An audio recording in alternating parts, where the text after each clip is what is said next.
Good morning, and welcome back to Rise and Shine College Football. I'm your host, Jason Watkins, and if you love college football, you know you're in the right place. So before you forget, smash that red subscriber button, like our videos, and don't forget to ring the bell so you don't miss one moment. Hall of Fame College Football.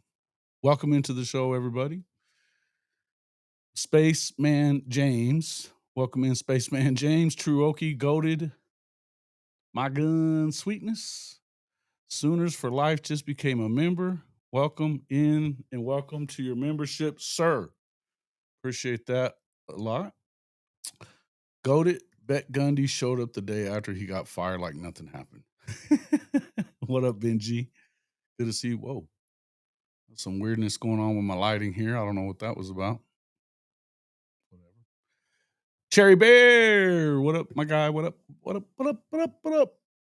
Good to see you, man. Good to see you. Good to see you. We're going to have Cody Light in here shortly. He's taking kids to school and shit. Sooner Ninja, Ryan C, hello, everybody. Are we doing the Cardi B there, Ryan C? What up, what up, what up? Good to see everybody in here. Yeah, we'll have Cody Light in here to talk a little bit about what's going on with the I wonder who they get to.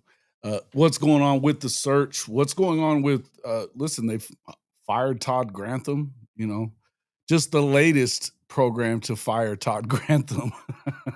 and but waited a week until after Gundy was gone. The interim head coach, I guess, decided that was happening. Maybe that seems to be what Cody was saying yesterday on the show. But I don't know. It almost feels like it just kind of depends on what's going on. But morning, Chase Fowler, Brandon Snake, welcome, David Moyer. Good to see you guys. Did you discuss our CFB rankings last night? Our CFB rankings. Are we talking? Oh, yes. But I could go ahead and pop those up while we're waiting here real quick. Give me just 1 second and I'll pull those up because we'll get into that a little bit. We didn't really talk about it too much. Give me 1 second.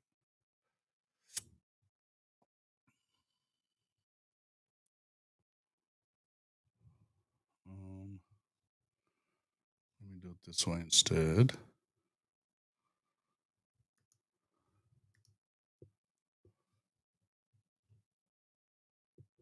Okay. All right. So let me do this.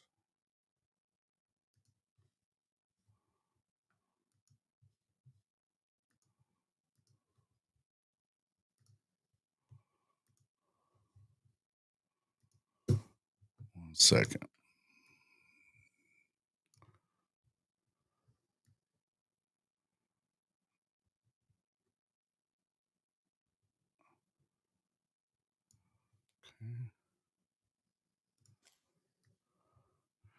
Sooner Jerry Bear gifted 5 memberships. My guy. 1 second here, and I will get to that as well. Thank you, Cherry Bear. My man. Appreciate you. Much appreciation for that. All right. 1 second here.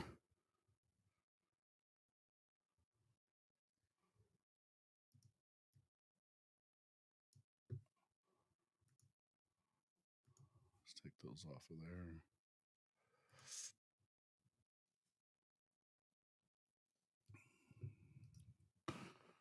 All right, real quick. Brandon Snake, Corrections 101, Eho DeSimp, Kyle DePuis, all receive a membership from Sooner Cherry Bear. Thank you so much there, sir, for those memberships. If you too would like to become a member, you can do so for as low as $2.99 a month. That gets you into the Discord, get you into any of our stuff where you have any of our stuff where which is just going to be members only stuff. We'll have you in that as well. Early stuff, early on my columns, things like that. You can definitely jump in and become a member as well. And I will always make sure that we take care of our members first for our, we don't really force you to do a super chat to be heard around here. So, but you will be heard first if you are a member, like Sooner Bear, like Sooner Cherry Bear, along with Goated. All these guys have been members in the past. Sooner Cherry Bear, I think you've been a member for well over, I think you were one of my first members, actually. So appreciate that so much. Well over a year that you've been a member. So appreciate you. That's awesome. Yeah. Okay. So let's see.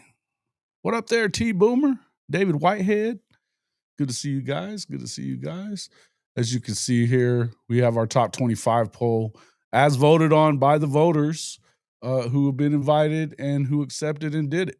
Appreciate everybody who voted. Ohio State declared number one with 16 first place votes. You had 3 more to the Oregon Ducks, 1 for the Miami Hurricanes. Ole Miss coming in at number 1 in the SEC in our poll. Oklahoma right behind them. Texas A&M, Indiana, Alabama, Penn State, Texas Tech in the top 10. Georgia Bulldogs followed by Texas, Iowa State, LSU, Vanderbilt, Tennessee, Mizzou, Georgia Tech, Florida State, Michigan, and of course, BYU, Illinois, Notre Dame, Arizona State, and bringing up the bottom of the top 25, Virginia as well. There was also votes for South Florida, a few votes for Memphis, some of those kind of guys. I can get in there and figure all that out here in just a second. But anyway, there's about, I think, another 12 teams that got votes altogether. So anyway, what do you guys think about that? Let's see. Discussion wise, what do you guys think? You were in Houston having dinner. Nice. Guessing they circle back around on Robinson, talking about Zach Robinson, of course. Let's see. That's possible. I think it feels like that's where they're headed.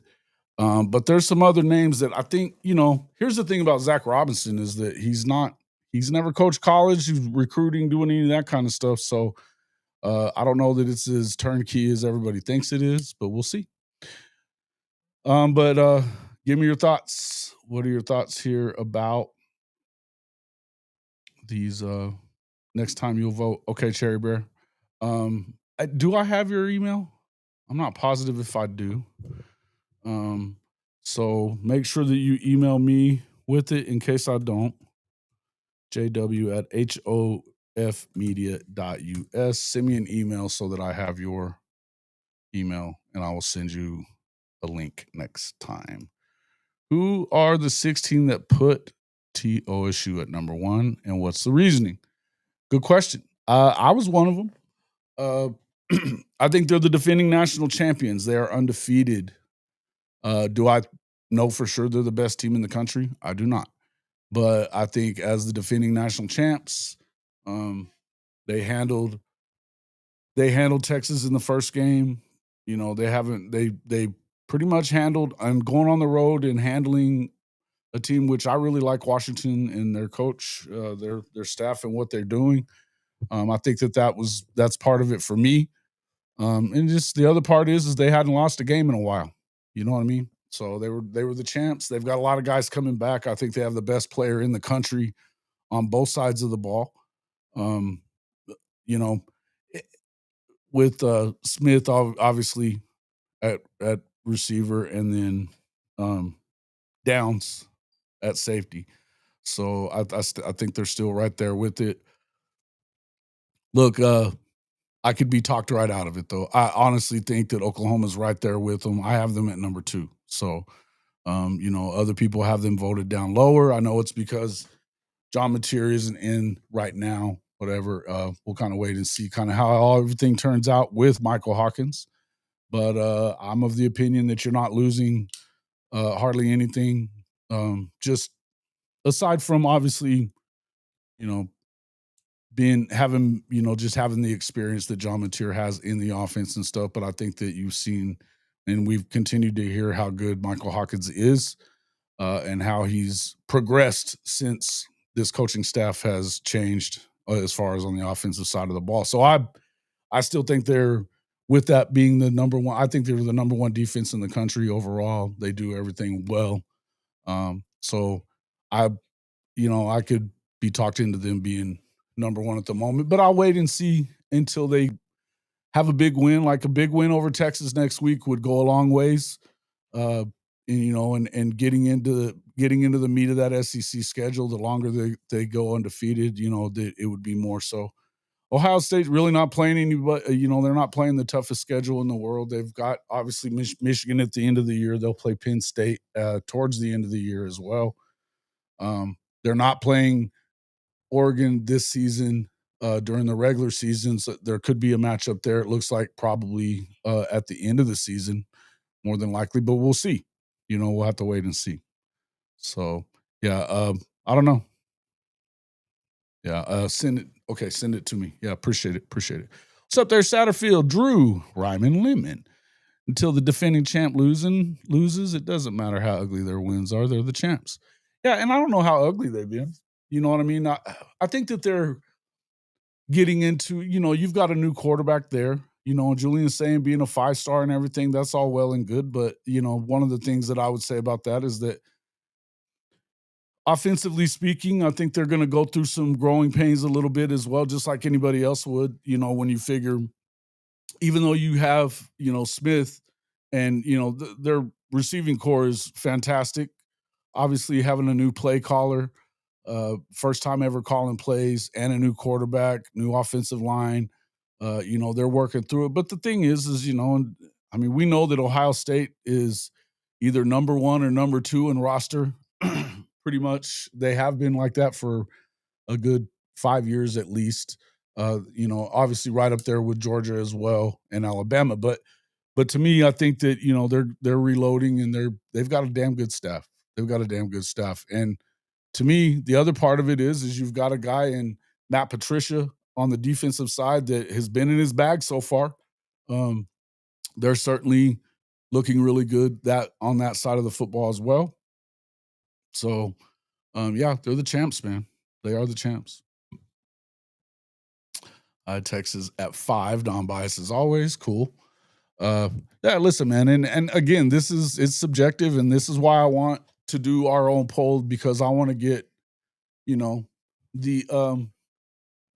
the consensus from everybody, and I would tell you that Texas goes up if they go in and have a really good showing. In my opinion, they go up. They'll move up in my power ranking, and they'll also would move up in my voting as far as that goes. If they can go into the swamp and have a performance to where, they don't really struggle, and Arch looks better. I mean, we saw him look better against, Sam Houston, but that doesn't mean a whole lot to me. I want to see him against a real SEC defense. The Florida Gators have a real SEC defense. So we'll find out kind of how that goes and how that turns out. But to me, I think this is a big weekend for Texas as well. And then, of course, you turn around and you got the Red River after that. So, obviously rankings and polls are fluid with how it goes during the season. You know what I mean? So you can make a poll in the Discord. Yeah, listen, I'll pop it. And matter of fact, I will pop that link in the Discord next time. That way everybody that goes in the Discord can go ahead and vote from there. That's a good spot. But they were last season champ, has nothing to do with this season. Okay. I'm with you. I mean, look, that's where I'm at on it. I think right now, I don't know that they have the best win of the year. And hey, listen, man, I think it's fair to say that Oregon may be better. I think it's fair to say that Miami may be better. You know what I mean? Listen, Miami has played some pretty good teams so far, and they've looked good. They've looked good all the way around. So, I don't trust Mario Cristobal to not screw things up and, like not take a knee or something like that. But I can definitely see what you're talking about. Yeah. Okay. Blaylock has looked good and blocked well, but only 1 or 2 plays have been what we expect. This is an O-line issue, not really a running back. Oh, I agree with that part. And I don't know that I think a lot of it we're automatically pushing to the O line, but if you're listening to guys like Teddy and Gabe, they're kind of talking about the scheme of it, and especially Gabe. He hates the inside zone stuff a lot. You know what I mean? And I'm kind of with him on it. I'd love to see them hit the edges a little bit more and see if you can run a little better from the edges. Because to me, and you know, the SEC, what makes a good SEC football program, generally speaking, it's you build in the trenches. We talked about it all the way leading up to Oklahoma and Texas joining the SEC, was that's where you have to be on point. So if knowing that the best teams in the SEC are going to be they're going to be stout in the middle, I don't understand running it directly in the middle. If you are having some issues with the offensive line, which I think you have had some, you've had some injuries, you've had some stuff like that. So to me, I'd love to see the scheme change up a little bit. Maybe get under center. One of the things I really liked about what I saw from Alabama and what I have seen from Alabama is they're under center a lot. You know, they run play action and it's real play action. And so that allows they're not rushing for a ton. They had over 100 yards against Georgia, which is, it's something. But I think that it's more of a matter, from what I can tell with Alabama, is that they need to be, I feel like they need to be more, I think they need to stick to the run a little more sometimes. They've got talent and they've got some guys up front that should be able to push. I love it that they're not relying on the RPO, and that may be another part of it too. I'm not sure that I love the RPO and all this as well. One of the things that I always thought Lincoln was really good at was obviously running and running from even between the tackles, but you know, he was able to get those guys spread out, and then it wasn't an RPO. It was like sprint runs, even out of the shotgun and sometimes the pistol, but he's letting those guys get going downhill before he's handing the ball off to him. And I like that. So I'd like to see a little bit more of that kind of stuff. And maybe it is more, has a little more something to do with scheme. Not that I'm not dogging Ben Arbuckle's scheme in any way, shape, or form, but I don't love some of the run fits look kind of weird, you know. Um, that the little counter that starts and counters to the same side, it looks like it's going the other way, and then the running back and the quarterback are kind of running that way when he hands it off. I think it looks like it's a broken play, and it ends up like a broken play. Feels like to me. Um, yeah, kind of low the polling until 2/3 of the season's been played. Look, man, just for and look, I waited until week 6, or I'm sorry, week 5 to put a poll out for the very reason that kind of what you're saying. I think that at least you need to get a month into the season. 2/3 of the season, I don't know about all that. I mean, I guess that's whenever they start the college football playoff rankings. But to me, I mean, it's part of it is just it's content, man. It's something that you can talk about and where you think. And so, I mean, as a creator, I'm good with not really starting it too early. But truth be told, I probably should be having them from week 1 for content's sake, Neilio. Just to be real with you. But I definitely understand what you're talking about. You know, we'll see. I don't trust Beck. Okay. Had a harder time keeping TOSU above Oregon than I did not putting them number 1 again. Okay. Yeah, listen, I don't know to me it'd be hard to put Oregon above Ohio State, just in view of the fact of the way they destroyed them in the Rose Bowl last year. It is 2 different teams though, man. I mean, you're not wrong about that. When Neilio said that, he's not wrong. But, I don't know. One of them deals. Anyone think the Gators win this weekend? Because I'm kind of feeling like Texas is going to get punched in the face.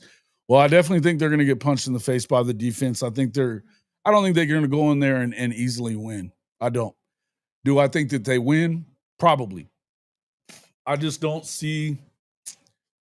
I'll be honest with you. I think DJ Lagway is hurt to the point that he should not play. It doesn't. I'm not sure if he is playing or not playing or what's going on. Billy kind of alluded to him playing a little bit, that he was practicing, but then you heard that maybe he won't. So I don't know. We'll see. I think they might have a better shot of running their offense well. And I mean, Lagway's been a turnover machine. They haven't been doing much, moving the ball. They might do better with a new guy in there that nobody's seen. Now, not having experience is one thing, but I mean, how much experience does Lagway have? And it's not good experience at the moment because he's not playing well. So I think the injury wise, if I'm him, I don't know. I feel like they are going to probably fire Billy at some point. But so if I'm him, I'm not sure that he's not planning to the red shirt and get the hell out of there. Right? Just not sure he's not. But we'll kind of wait and see on how it goes. But real nasty run game, gives body shots all game, and ends the game dominating the other team. I agree. I think that we have most of our team back from injuries, and I think Hawkins has the legs to run, and Hawkins is faster than Material. Also, it seems we might use Odd a lot. Yeah, I'm going to say one more. I'm going to say that one more time. What I think about Jaden Ott. I don't think about Jaden Ott. I don't think about the dude until I see him in there doing something. I don't care. I just don't care. I haven't seen him do anything that makes me think he's special right now. So I don't know. I mean, do I think they're going to run the ball? Yes. Do I think that the +1 run game can work very well with Michael Hawkins? Absolutely. Do I think you can do some things like speed option with him and Torrey? Yes. Look, I think that they can find a way to start running the football. I think you can get better at it as you go along. I don't know if their scheme right now is perfect for it. That being said, when it comes to Jaden Ott, I don't really care to talk about the guy. I just don't, because I'm not hating on the dude. I'm saying we haven't seen him on the damn field. Until we see him on the field, I just don't care. I just don't care. Okay, Sooner for Life, I'll get you that Discord link. Tell you what, let me I'll switch that out on there so that you can jump in. And if not, you can also send me an email and I can just send it to you. Just make sure you send that email, and that way I'll remember to do that for sure. I think the O-line will be fine if and when they get healthy. BB's lines usually take more time to gel and get comfortable because he likes to mix and move guys until he finds the combo he likes. That's correct. And the combos that it looked like he liked. I mean, look, if you look at what they did against Michigan, and that was important. They were able to run off 10 minutes of clock, a good 8 minutes of the clock on that last drive to kind of put the game out of reach. And they did it mostly running the football. And a lot of that was with the running backs too, So you liked what you saw there. Now, obviously, Michael Fasusi got hurt. He hasn't been ready. Those high ankle sprains are tough to come back from. We haven't really seen him since. And I'll be honest with you, I don't care to see him this week either. When you're going up against Kent State, no need. Now, you'd like for him to get a little time. So if he's well enough, I understand if they're going to put him in a little bit to get some more time. But I'd almost just assume him practice and do his thing, and then continue to kind of keep him upright and healthy and that kind of stuff. And to me, this is the time of year that, I'll go ahead and say this. This is the time of year where I would really like to see Coach Venables and the entire staff back off of the ones versus ones and full speed, full contact, all that stuff. Are we done with the poll here, folks? Because I can pop it off there and kind of keep up with your comments better. Unless anybody has. Fasusi got hurt all the way back against Michigan, bro. All the way back against Michigan. Glad we got Ahmad Hardy. Him with Mateer, even with the O-line, would still be good. No shit. And he's legit, man. Ahmad Hardy is legit. And I think he's the best part about that team right now. I know their defenses look pretty good. They hadn't exactly played the best offenses in the country, but look, I'm not bad mouthing Mizzou. They continue to win. So I think Pribula has looked good from what I've seen, the times that I've seen them play, and I haven't watched every game and all of them, but I'll be getting into watching more of their stuff here in the next few weeks. But Giovanni Gibson getting some playing time, Eli as well. Yeah, these are good things. These are good things, Jimmy. I can't wait to see what Giovanni Gibson does. I think he opens up. I think he's going to be helpful in the run game too because he's a good blocker. He's shown that he's a good blocker at the level below, and you heard a lot of that kind of stuff as well. I also think that there's some things that if you talk about what they need to get better at and stuff like that, and going back to what I saw on the Oklahoma breakdown, I loved what they were talking about. Is these are the things you want to see them do a little better moving forward, and I think that the main thing that I've been seeing, I really want to see them feature Jaren Kanak more. Don't have him be, a second, third read and, a safety valve as much. Let's get him the damn football. Let's, intentfully get him the football on purpose. Have intention with it and see how that goes. Napier fired if Texas wins. Well, I think Texas is probably going to win. Is he fired over it? I think he's probably gone either way. I don't know that. I think it would depend, right?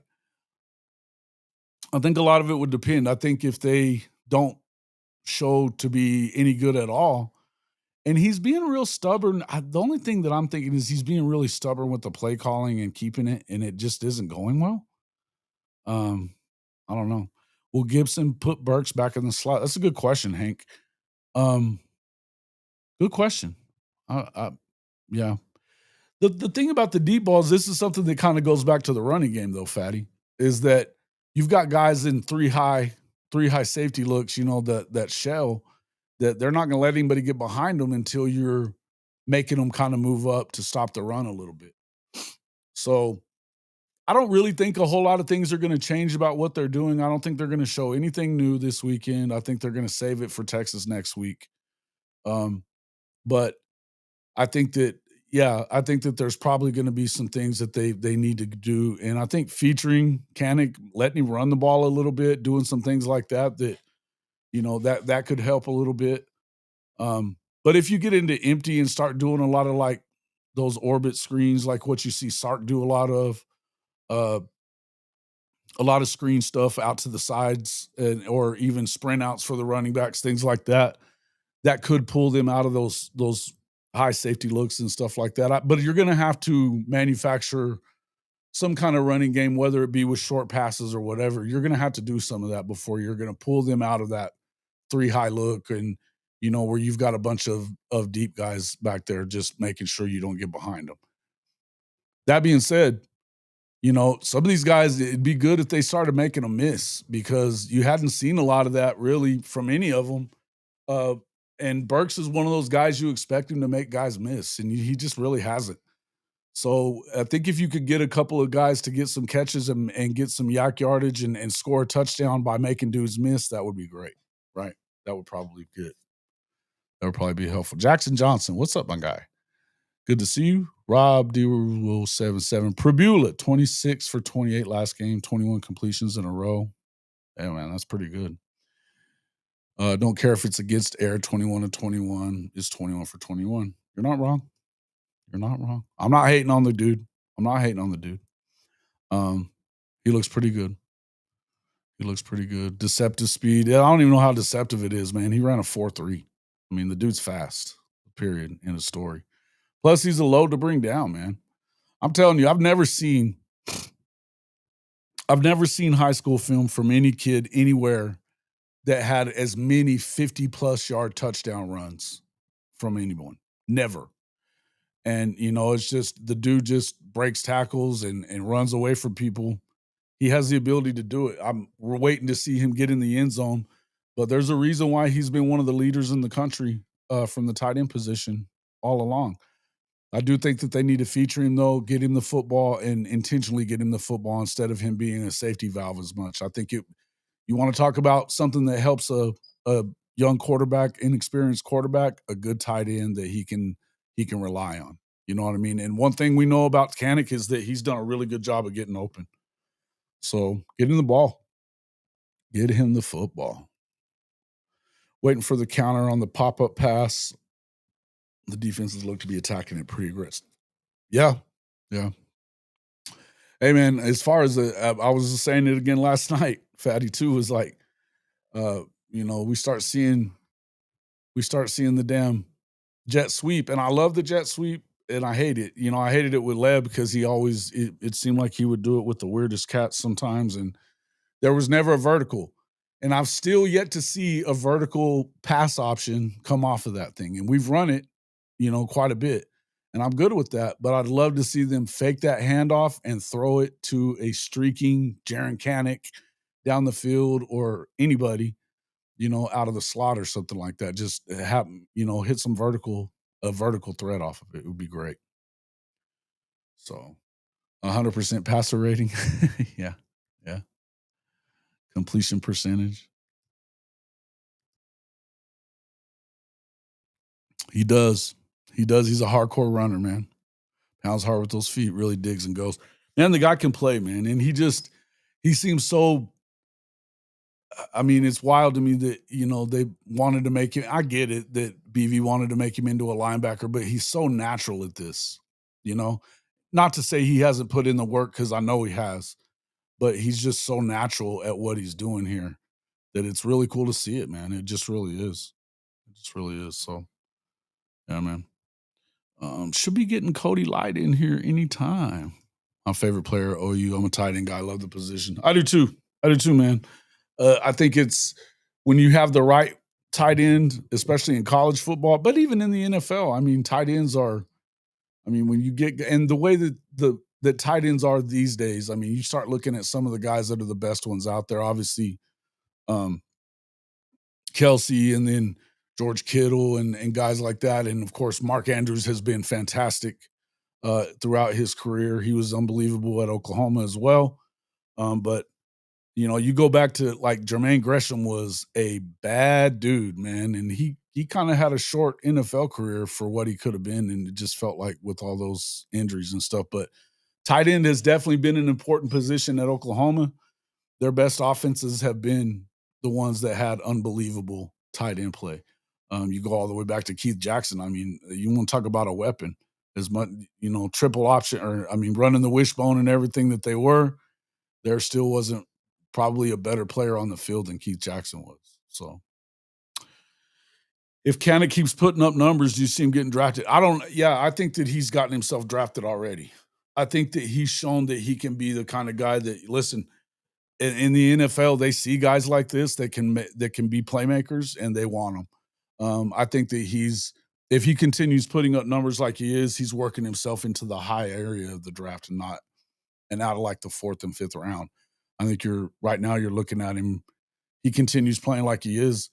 The sky's really the limit, and I don't know if he may have another year left to kind of stick it out. You know what I mean? He hadn't redshirted or anything, and just kind of depending on how everything goes, and you get an extra year as it is. I wouldn't be surprised if he hung around another year and kind of, worked on his craft a little bit. But yeah, man, I think that he would be. I think he would be. I'd draft his ass. I'll tell you that. I'd draft him.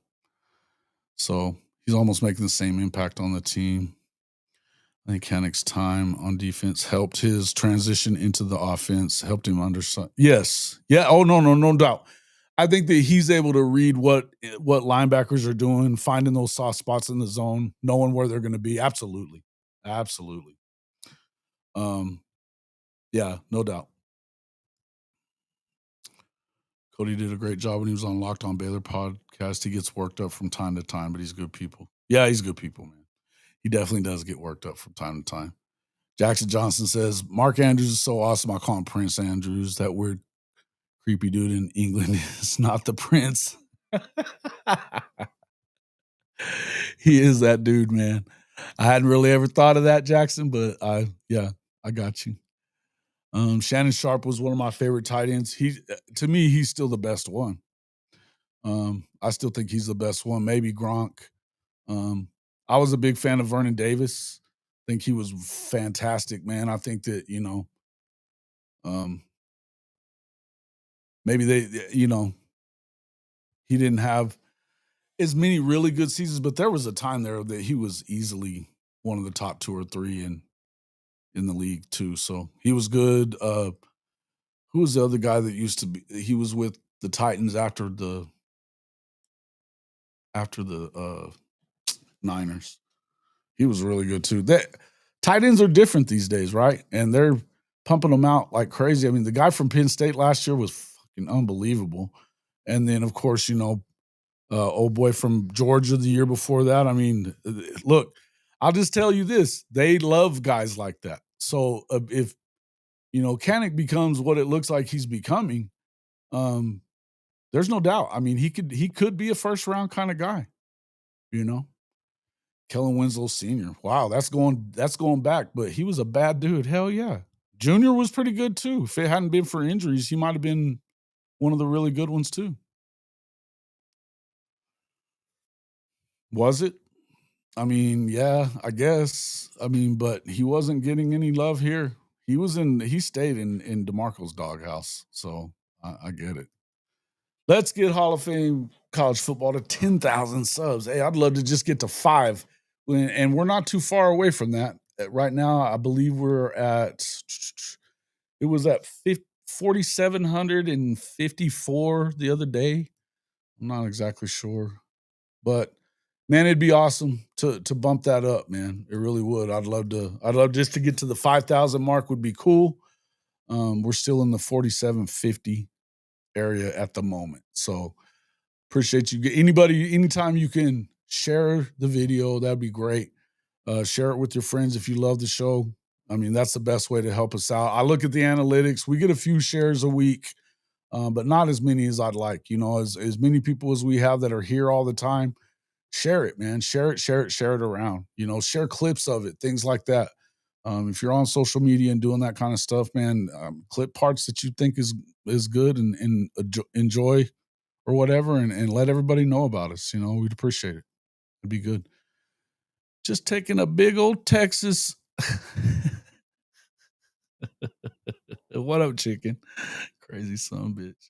My gun sweetness. What up? What up? Sooner in Texas, Witten with the Cowboys. Witten was dude, he's definitely one of the goodies.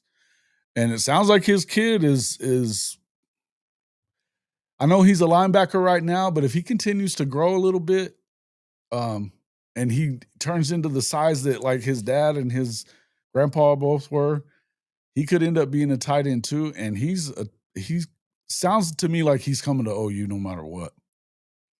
So does OU get another 5-star in the 27 class? Looks like they could.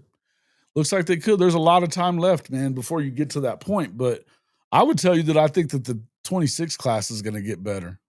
If they continue playing like they are, there's going to be some flips. There's going to be some flips towards the end of the season.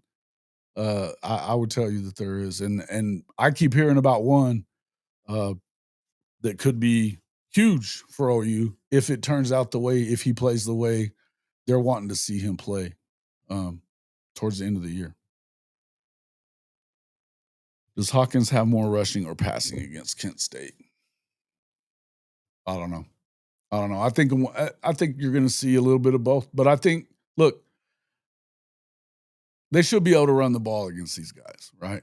The +1 passing game. I think you're going to see him running a lot of what you would have seen Mateer running too. Because, again, I don't think you're going to see a lot of big changes this week from what they've been doing. I think that they're working on stuff for the Texas game, but I don't think they're going to show it all.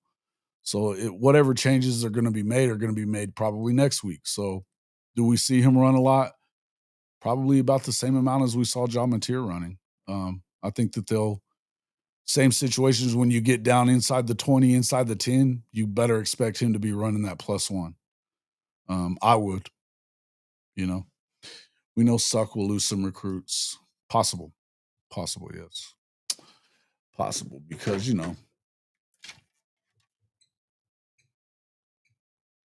And that's the format, and USC sucks. Not looking good.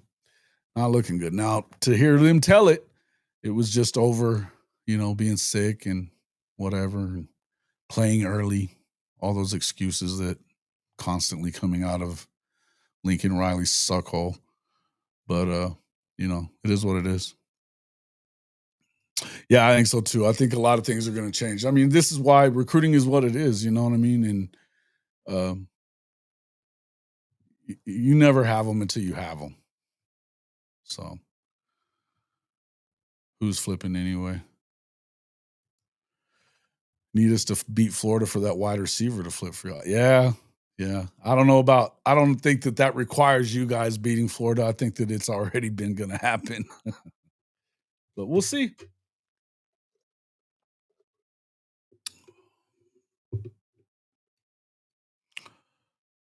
No, I don't think. I could care less about what happens to Napier. Here we go. Okay. That'd be big. I'd like to see them get some rushing like that. I think they're gonna stick to the running game for sure. And look, Kent State's trash, folks. I mean, if they're better than anybody, it would only maybe be Okie Light at this point. And I don't even know if that's the case. They're bad, but they should run away with this game. Florida by 10, says K. Chris. What up, K. Chris? Welcome in. Brandon Snake. Hawkins will have the game he should have had against Navy, since we have receivers that can catch the damn ball this season. Yeah. Texas probably not going to win against Florida. Woo. Oh yeah, Mint Mobile. You've heard a lot about them lately. I'm not even on with them anymore. I don't think. I've yet to get a check from them. So big bucks is bullshit. That's not true. Are they better than Arkansas? No, they're not.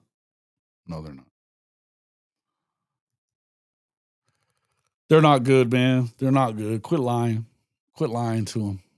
They're not good. They're not good. They gave up 70 plus to Texas Tech. They gave up 70 something to somebody else. No, come on now. Let's be real. Let's just be real. They're not good. There's no reason why Oklahoma should be playing starters of any kind after halftime. She just subscribed. Awesome. Appreciate it. What do I have to watch? Man, you have to have let her know how it is around here, right? You had to have let her know. Yeah. Right. I mean, not really, but yeah. It's not right. I mean, none of you guys signed up for this shit. Nobody signed up for it. So, it is what it is. Okay, Chris trying to build them up. Yeah, something. Nick Anderson, I heard he is hurt again. I heard he broke his finger on that touchdown that he had last week, which was a good touchdown by him. He was caromed off another guy and he caught it and kept the ball from hitting the ground. It was a good one. It was pretty good. But yeah, I heard he broke his finger on it. Did you now? I didn't get a commission. So I would have known. 2 athletes is less than a few. Who says they got 2 athletes? Is that what K. Chris is correcting to? Yeah, I don't know. They're not good. A wide receiver flip from Tulane. Possible. Is Nuss hurt? Yeah, I think he is. But I don't know if it feels like he's just not playing very good, because if he's hurt, why did they play him in the games against teams that they didn't really need to play him? They've got Van Buren, so it doesn't make a lot of sense. But who's to say? They're saying that he's dinged up, that he's got some injuries, but nothing that's worth keeping him out for. Starting to think that the Anderson family is cursed. Yeah, it could be. You could be right.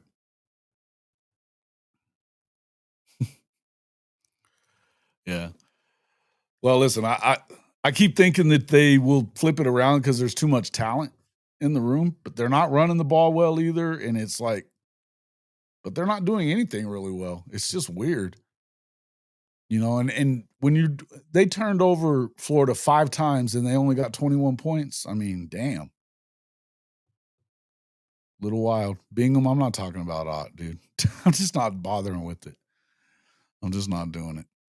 I've already told you guys. And when he starts playing, I'll talk about him. Until he does, I don't give a shit. Why did he transfer again? He was upset with the way things went with his injury. He was upset with the way things went with his injury. That's what it was. Caden Durham's hurt. That sucks for them. That sucks for them.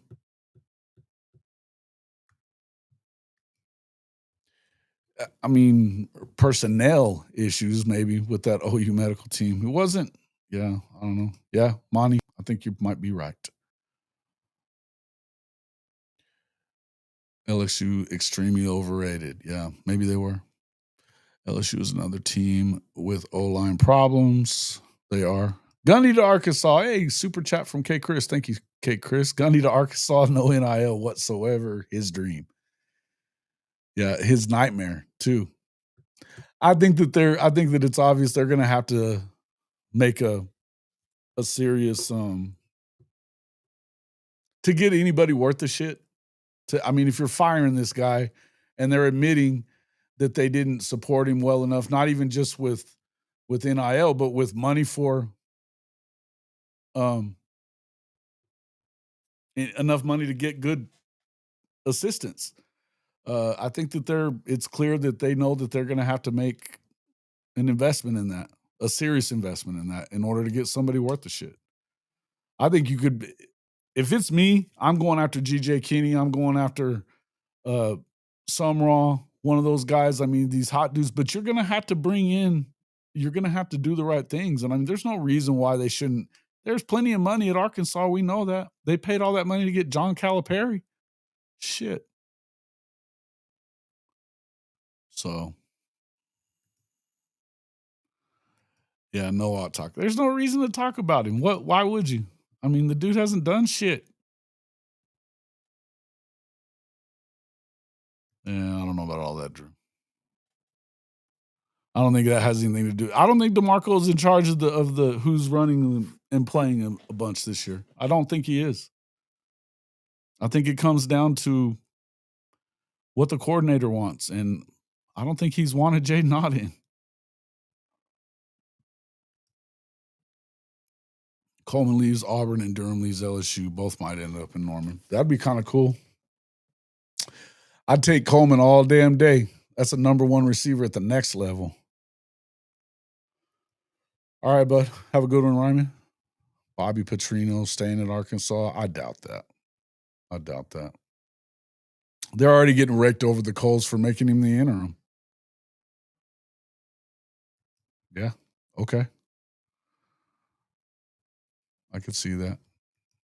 Jeff Traylor. Hey, listen, I think that it's crazy that he hadn't already gotten a damn job. I think Okie Light should be all over Jeff Traylor. All over him. Now, I don't think that, in my opinion, I don't see yeah, I mean, I don't really know if they're going to end up taking him at an SEC school yet, but I think he'd be a good fit. I think he'd be a good fit. It sounds like Summerall is almost either locked into Florida or possibly Kentucky because he went to school at Kentucky and he's coached at Kentucky. I think he'd be dumb to go to Kentucky, but if he's got other options in the SEC, I think it'd be wild to go to Kentucky. But that's just me. Arkansas is a basketball school, though. Are they, though? I mean, they got one natty, for fuck's sake. Coleman to Texas 8-4. That would suck.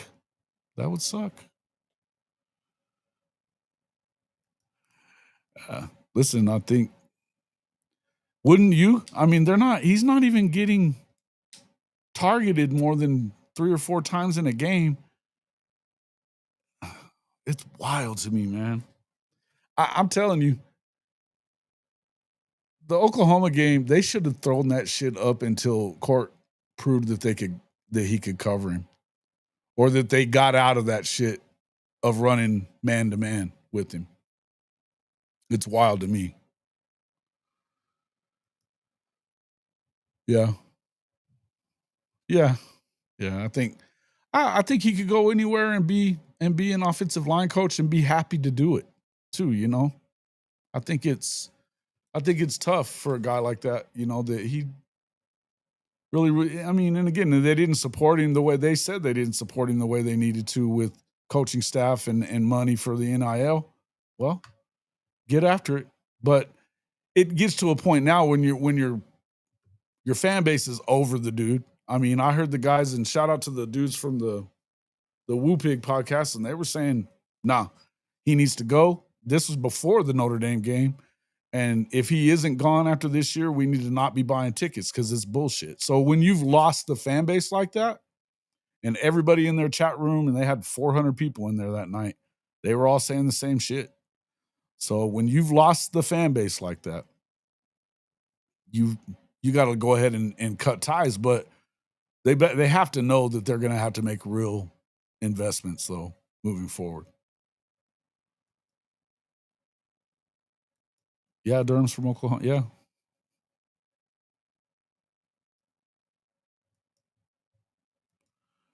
They need a new AD as well. Yeah, maybe. The answer for Okie Light. Oh, yeah. Yeah, maybe. Does Zach Robinson turn it into a stepping stone job? And here's the thing I ask about this question. Okay, and I mean, Cody needs to hurry his ass up. We've been in here an hour.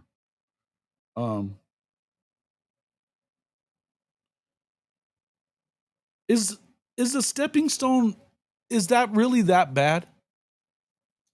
Because you only get to step on that stone if you win. And they need to win.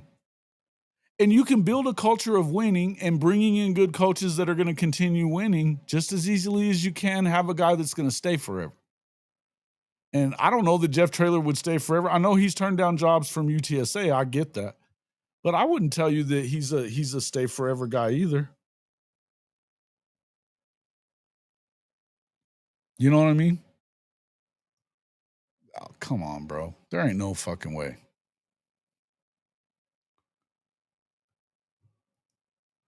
Jeff's going to be looking to Waco to see if Aranda sticks. That's what I keep hearing about GJ Kinney, too. That's what I keep hearing about GJ Kinney. But again, I don't understand why to me, man, you have to win in order for it to turn into a stepping stone job. You have to win.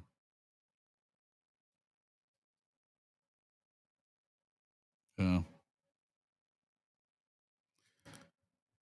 Yeah, I don't know, man.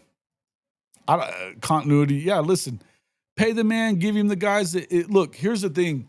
I don't think it's as much of a stepping stone job as it was in the past, because if you are, and here's what we know, Oklahoma State fans will get behind and they will pay money into the collective and do whatever they can to support this program.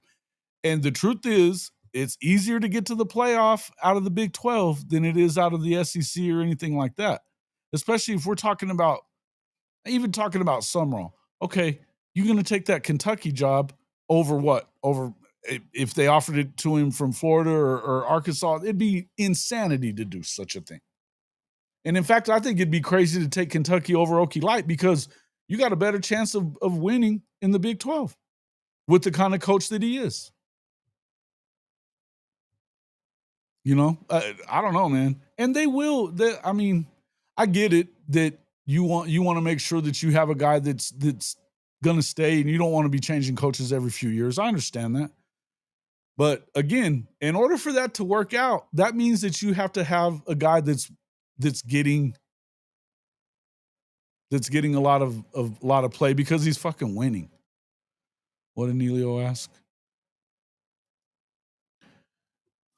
Oh yeah. That's a good question. Why isn't he getting it? I haven't heard anything about him in the past. Nobody ever talks about him as a head coach. It's kind of weird. PK. Why no PK? Yeah. Yeah, exactly. Here's the thing, and that's yeah. You want to the one thing I know you want to do is you need to build the organization and the machine the way it needs to get built. If that gets the next guy out of there, fine. But at least it's there because Gundy left it fucked up. He admitted that they didn't really play the NIL game the last 2 years. They did this year, but he wasn't really doing it before. Cody said he's pulling into the neighborhood. He should be on any minute. We'll talk more about that in a second. You can't be a stepping stone if you suck. And I don't really see it as the way that it was in the past either. Now, obviously, if you're getting an opportunity to go to the SEC, but here's the thing. Buyouts and shit like that, they're not as easy for them to do it. You know, we've seen more firing going on this season than we have in the last 2 years, really. But I'm going to tell you that you're not going to see as much of this shit happening, man. I just don't think that you are. Because those jobs, I mean, they're tougher to come by. And truth be told, if you can get the right Power 4 job, whether it's in the ACC, I mean, to me, I don't know why Florida State and Clemson are so keen on getting the hell out of the ACC, to be honest with you, is because they own the shit.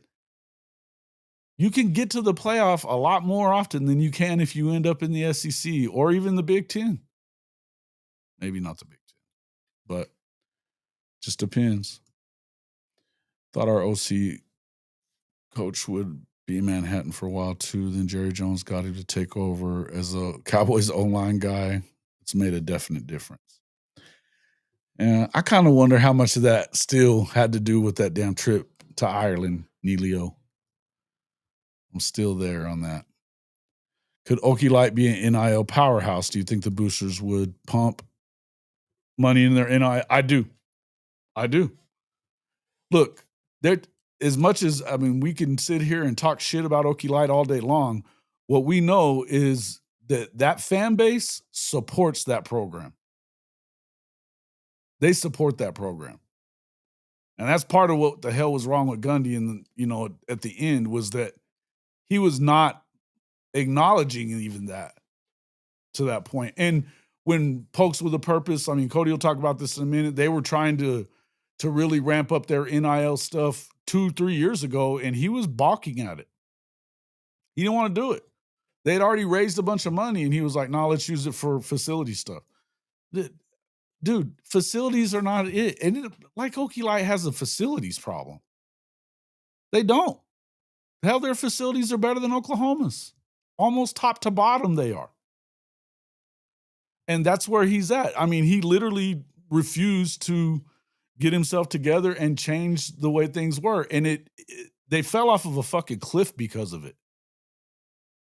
They are loyal, dude. For whatever reason, they are super loyal to him. And they will, if you give them a reason to believe in the program and be able to compete at a high level there, go to a couple of playoffs and stuff, man, they'll dump shit tons of money. They did it for less. They did it for less, for mediocrity that everybody calls such great coaching by Gundy. It's bullshit, but they believed in him.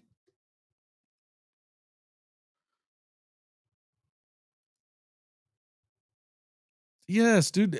Well, you know that they cashed another check from T-Boone last year that was $250 million. And it wasn't just for football, but it was for athletics. They're sitting on money. There's no doubt about it.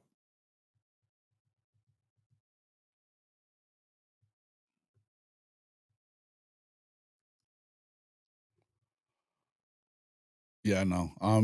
We were talking about that last night. I think it screws over I think it's the most ridiculous thing ever. Why would you fuck over your fan base and your season ticket holders by taking a game away from them? It makes no sense. Nah. Without Gundy, bullshit. With him, it was going to get worse. You can turn it around now because of the way that they can go out and pay and get good coaches. If they get the right guy, they can go right back to winning. Make no mistake. the Big 12 isn't great right now. It's not. You've got a couple of teams that you expect to stay near the top, or they're the ones that are paying money out. Texas Tech, BYU, Iowa State is doing their thing because they have one of the best coaches. You expect that, some of those guys down there some of the guys at Houston will start forking up some money if Willie starts putting some wins on the board, and he's winning so far. Look, but the thing is that with TCU and all them, I mean, a lot of them are going to be. You're going to have a lot of guys that are. Hold on, real quick. We're going to have Cody coming in. You're going to have a lot of. It feels like you'll have a lot of parity, but there's no reason why Oklahoma State can't get back to the top of that league. Speaking of Oklahoma State, welcome in from Locked On Oklahoma State, our boy Cody Stovall. What up, my guy? Hey, buddy. I come into this comment about OSU being in the gutter without Gundy. We're already in the gutter. What are we talking where are about? they now? and I don't know if you noticed, but this last ball game against Baylor is the first time all season. Oh, hell, it's the first time in the last 15 games where we showed some hope. Other than the Garrett Rangel BYU situation, that was the only other time in the last 13, 14 games that we've looked at a game and said, you know what? We might actually have a fighting chance occasionally. And now we have Arizona coming up. Is Arizona, a team that should beat us? Yes, they should. But at least are they that good though? No, they're not. They're not that good though. Right, exactly. They are susceptible, and it was encouraging watching the offensive game plan this previous week. And now that we got rid of our defensive coordinator, that was clearly part of the problem. If the offense looks better, don't skim over that part. What the hell was going on there? Now, obviously, it was a big part of the problem. They weren't stopping a running nose, but what the hell was going on there, and how did that come down? Was it from the interim head coach? Was it from Chad? What was it? So what I heard was he was confronted after the game by Rob Glass, who is not only the strength and conditioning coach, but he's also like an associate or athletic assistant athletic director, something to that effect. He does carry a big title. But anywho, evidently, supposedly, Todd Grantham tried to add a bunch of stuff to the game plan Saturday morning, and it confused yeah. And so when he was asked about it by Rob Glass, he flew off the handle and started cussing and yelling. And Weiberg got involved and said, no, we're not going to have that. Go ahead and pack your shit. So wow. It sounds like even if that's, not exactly what transpired, which I do believe that is pretty close to probably what happened. But it does seem like this was more of a Weiberg decision than a Meacham decision per se. Huh. Okay. Well, obviously, but that was an expensive decision too, because they paid him, what was it, $4 million? Yeah. Yep. So what's up with that? So, okay, obviously, I mean, that dude's been fired. Shit, man, they've canned him more than tuna over the last, 5 years or so. I believed in him going back through the Nick Saban reclamation school that so many other, head coaches across the country have done. And for whatever reason, for Todd Grantham, it didn't work. And I will tell you, the biggest conundrum there is, I'm pretty sure if you line up the coincidences, that Nick Saban was the guy who led Mike Gundy to hire Todd Grantham. Because Mike Gundy even said, I had a lot of conversations with Saban, and one of the things Saban told me is you have to hire a head coach of the defense. And then it was just a few weeks later that we hired Todd Grantham, who formerly was the defensive line coach for Nick Saban. So it does kind of feel like we took this hire predicated upon some advice from Nick Saban, and it didn't work out. And then even Nick Saban recently talked about the Mike Gundy firing and basically just admitted that the old dogs are struggling in this new age of college football, not necessarily because they couldn't do it, but because they either didn't respect what it was going to turn into, or they didn't feel like they were in a position that they had to pay for players. Well, listen, and I mean, he talked about the NIL and all that stuff. Gundy did, obviously, coming into the year, and obviously ad nauseum going into the Oregon game, which to me, I felt like that was just one big excuse for what was about to fucking happen. Yeah. But yeah, you called that one. But I've heard a lot of stuff that he was admitting, and he did. It was on Ari and Andy that he admitted that he hadn't really played the game the last few years, that they weren't paying guys very much money as far as NIL was concerned. It was kind of something that was, it felt like it was going on behind his back if it was going on at all. Yeah, and it shows that he was very out of touch with that kind of thing. Yeah. Because it's public information that we spent like 2.4 million a couple of years ago. We spent like 5.3 million last year. And then mathematically, just knowing, some of the players that I know and knowing what they make, I took that and made it applicable across 105, and I came up with 13 mil. And then there's been reports recently that we spent almost 16 mil on this roster.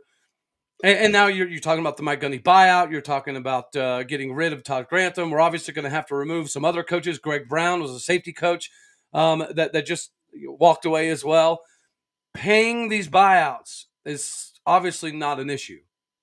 And the fact that we had 15 plus million to spend on this roster, yet again, is another indication that we have the funds. We can be competitive. Mike Gundy just chose not to. And I think you can revert back to some of his conversations with Mike Holder, the previous athletic director. He would brag about how, Mike Holder would give him $800,000 for recruiting budget, and he would brag about how he only spent $380,000. And Mike Holder would be like, dude, this isn't a badge of honor that you can recruit for less. I'm giving you this money to go recruit. Stop telling me you only need half of it. To another level, dumb yes. shit. Yeah. Right. I'm giving you money to go recruit kids out of Florida. Why are you telling me I don't need to go outside of Dallas? Like, what are we doing? So I think Mike Gundy has shown glimpses of the past of him being unwilling to have an adaptation period. And that's basically what killed him. Well, and I mean, look, you're seeing it from Dabo Sweeney right now too. He's bought off the shit. It's turned into a shit show, even though he was one of the favorites for the Natty this year, coming into the season. But K. Chris, and he is locked in down there at Oklahoma State as well. He did his undergrad stuff there. So, or maybe it was maybe he did get his law degree there. I don't know, something like that. Well, anyway, that comment you have up is pretty accurate. Yeah, no. And so I think they are. Well, when we knew, I go back to, last year when we knew that they had dropped another 250 from Boone Pickens. And I know it wasn't all for the football program. It was for a lot of different stuff, but it was athletic money, right? It was athletic department money. So that we know that there's money there. We know that, that a lot of that shit was just, to me, I've always, and look, man, I don't mind saying it. I've told you this over and over, that I feel like he used those kind of, for Gundy, he didn't really like recruiting, number one, but he fell in love with the idea of the guy that does more with less. Yes, you know what I mean? Yeah. And so, but it was also a built-in excuse to not have to beat Oklahoma, to not have to win the conference championship, because guess what? We're not recruiting in the same, it's almost like the Brian Kelly, we don't shop at the same aisle at the grocery store. You know what I mean? When he was at Notre Dame. Come to find out, Freeman does. You know what I mean? So it's a bunch of bullshit, but it keeps him from, if you know that you don't feel like you're going to be able to do it, but you still get to keep that look of, hey, we're still really good, and not recruiting the same way that everybody else does, and not having to spend that kind of money. Look, at some point it was going to come apart, and obviously we saw what it did. I mean, even last year with having 20 or 22 starters back, to go 3-9 was wild to me. But look, I said this when they did finally fire him. I was like, look, the column that I wrote, I rewrote a second column, actually, even from the one that I'd showed you from the beginning, but talking about when after the Tulsa thing, it wasn't really about losing to Tulsa so much as it was that, he was talking about why they lost to Tulsa. And instead of looking at the 10,000-foot view of what's really fucking wrong here, and what Tulsa showed you was that it's deeper than we knew. Right? It's worse than we thought. Even though you lost like that to Oregon, and that was probably, they were already nailing the coffin shut, dude. That was just the last few pins, in it. once they lost to Tulsa, which it had to happen, right? Yeah. You know, you had to do it. But to me, it just the thing that I got the most out of that press conference, and I watched it intently every second, and I'm like, why the fuck are you talking about this game? Why are you talking about this game? And we didn't do this, and we did.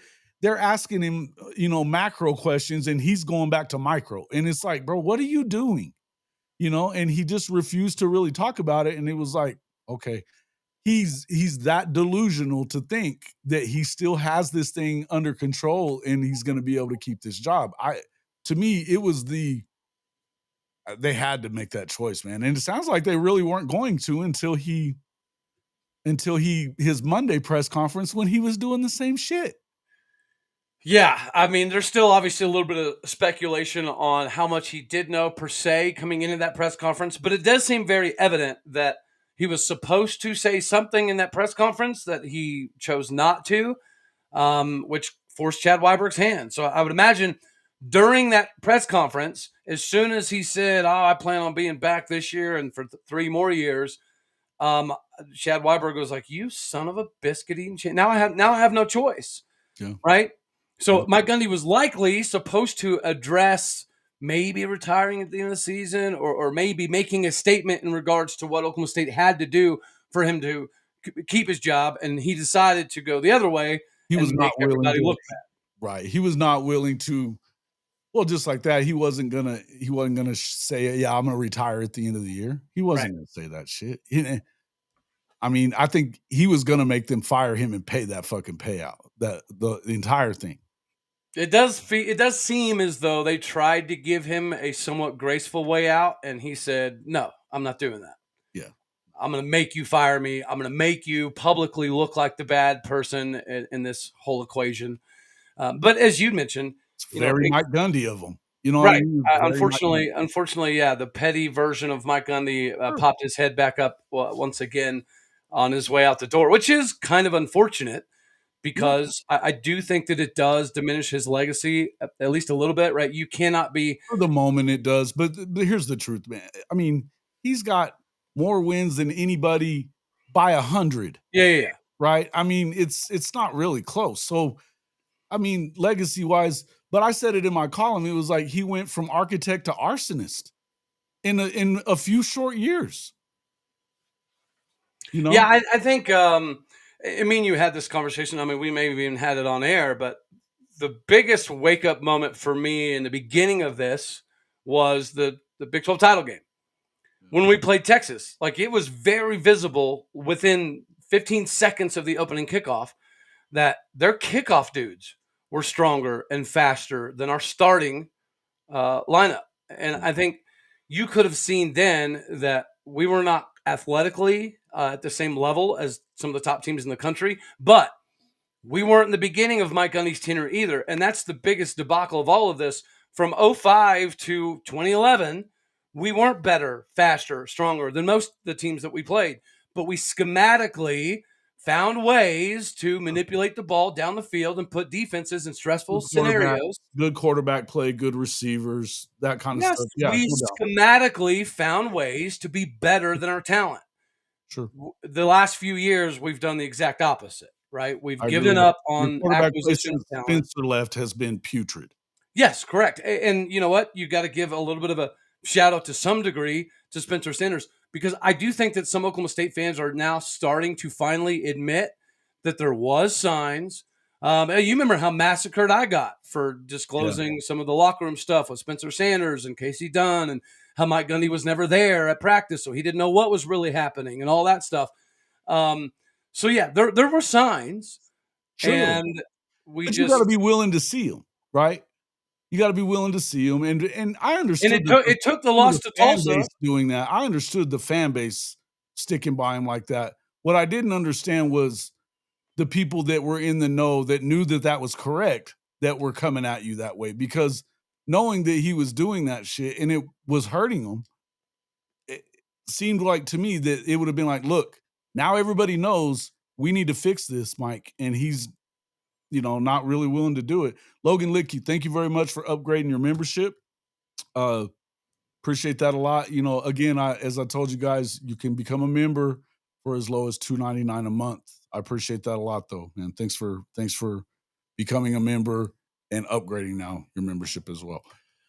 I guess the next question, I mean, you got to ask is who's next, man? I mean, what's next on the horizon? Who's the most likely next head coach? Is it Zach? Is it what are we talking about? It seems to be a GJ Kinney versus Zach Robinson kind of race. Really? You know, I would imagine that we did our due diligence. We probably talked to Ben Arbuckle. I do know that his age was something that was circulated as maybe a little bit too soon for this style of job. Trailer, for whatever reason, hasn't necessarily been mentioned, but Eric Morris, the North Texas coach, has been mentioned. GJ Kinney naturally, Zach Robinson naturally. Apparently, we did make. Eric's done a really, really good job at North Texas. You're right. Yeah, I mean, you know, there's going to be good and bad with all of them. There's not a candidate in the country where everything is 100% positive, right? And the biggest knock on Eric Morris is, I believe, in his tenure as head coach at North Texas, they're like 14-16 or 15-17, something to that effect. So he's a sub 500 coach at North Texas, but he did inherit a team that was 1-10, and he's clearly offensively made them an absolute disaster for teams to prepare for. Right. And Oklahoma State loves we love our offense. We could talk about Seth. I mean, that had something to do with Seth. You know, when he lost that job, they were headed on the way down, and they knew it. Yeah. They knew it, which is great. I thought Seth was going to be very, very successful. But you know, we did take evidently a big swing at John Gruden, and we made him tell us no before we moved on. I tell you, the most disappointing name I've heard. Wait, who told you no before you moved on? John Gruden. Oh, really? Yeah. Okay. He wants an SEC job, evidently. Yeah, I think he does. I think he's made that clear. Yeah. He said it at Georgia. I would tell you the name that I've heard pop up by donors that I can't stand is Gus Malzahn. Really? Maybe Gus Malzahn. Well, I mean, why? Not because he head coaching wise, I get that part. Yeah. That's what I was. His decision making as a coach has been pretty atrocious. Even if you go back to his Tulsa days or his Auburn days, his clock management, game management, when to punt, when to go for it, that's always been problematic for him. And I think to some degree, that was one of my biggest frustrations with Mike Gundy.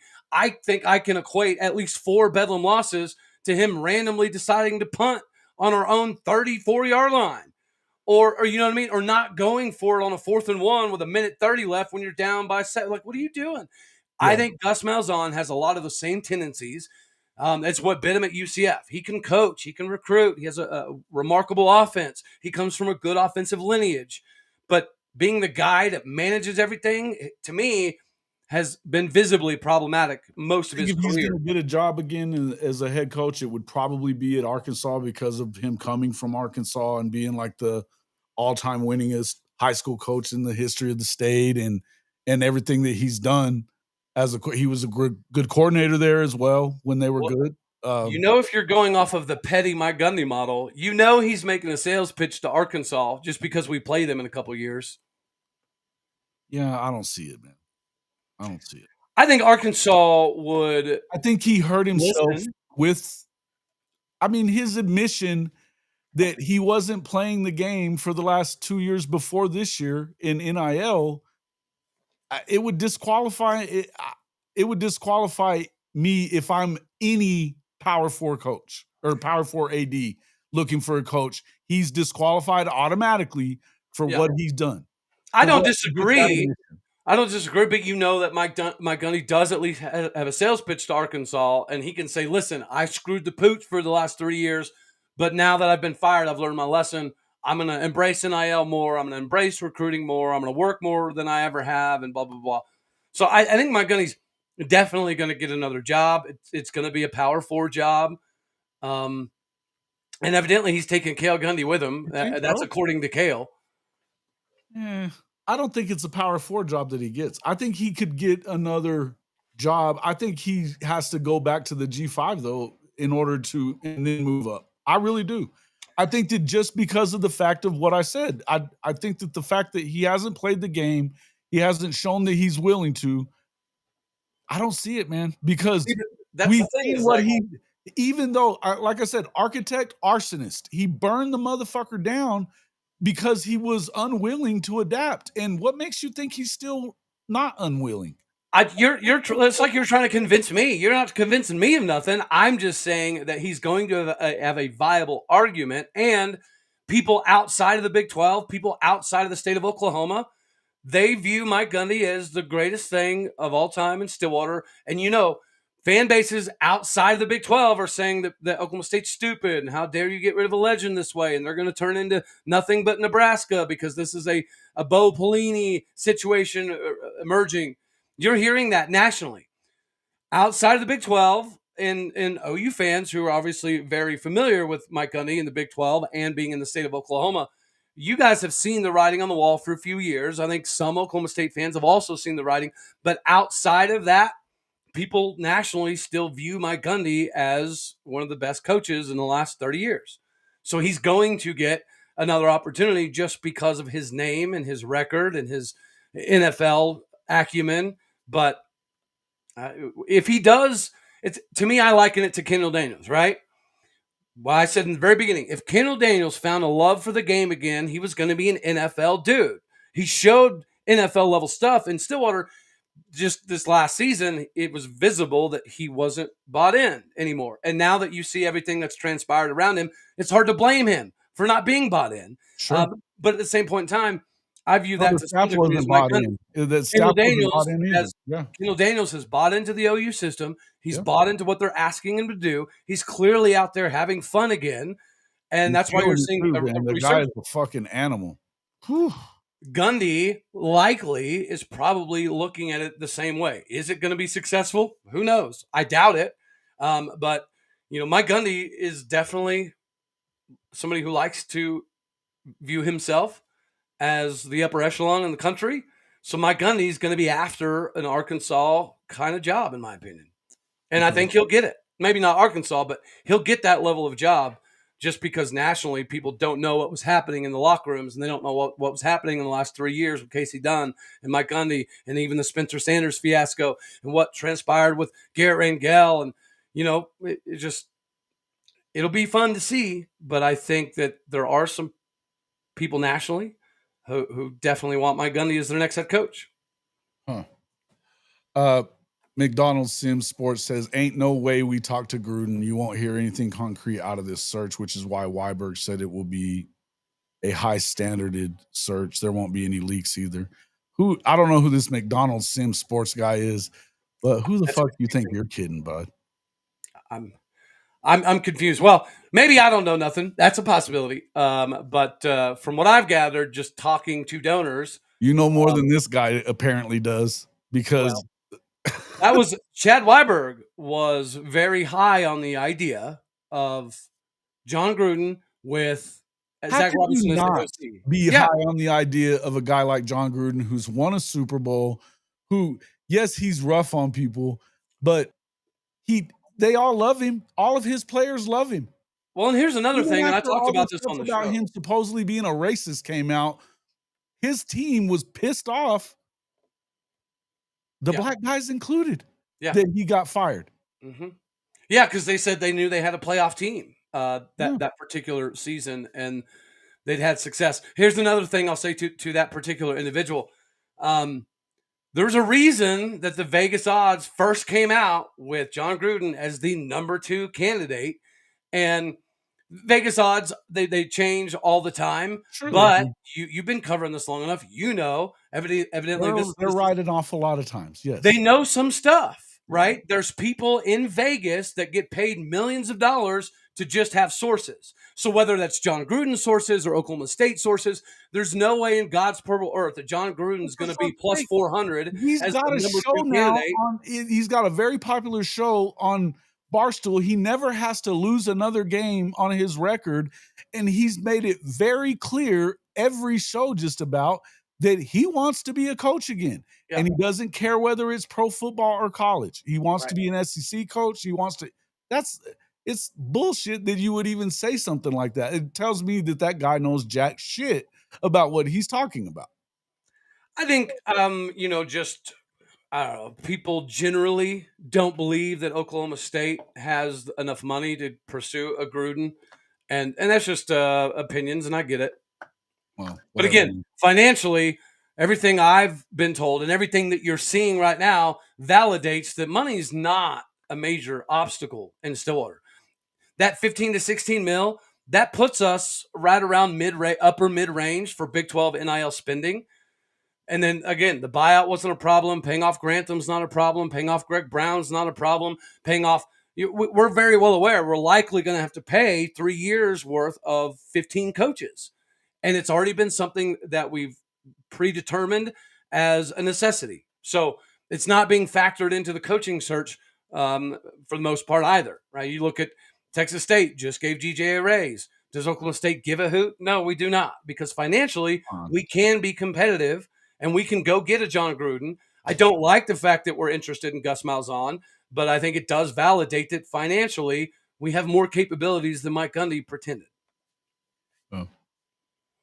And here's another thing. You can even admit this. 20 years ago, Oklahoma State was a barely above G5 stepping stone job. Sure. It is not that anymore. No, and that's why I said 25 job. Now, see, one thing I disagreed with K. Chris a minute ago when he was saying that only certain guys, because they don't want a stepping stone, it'll be a stepping stone again. I don't agree with that. I think that the things have changed significantly, and partly because of Gundy and what he did. But the other part is that this is a university and a fan base that supports their program on a level that few people understand. I mean, as much as I talk shit about you guys and fuck with you about stuff, I know very damn good and well that Oklahoma State fans are loyal to the core. They will, and I mean, we talked about this before when Pokes with a Purpose, your guy that was, they were big on that, and they had already got all that money together, and he shit on it immediately. You could have been fairly ahead in the NIL thing if it hadn't been for Gundy saying fuck all that. Yeah, people tend to forget that Keaton negotiated almost a $500,000 deal for Spencer Sanders, and the whole thing got blown up. Mm-hmm. So, yeah, we were doing things before it was popular. I think even if you look at the transfer portal, he does talk about being reluctant, but even if you go back to like 08, 09, we were bringing in guys like Tyler Patman and Lindsey Pipkins back before the transfer portal was really a thing.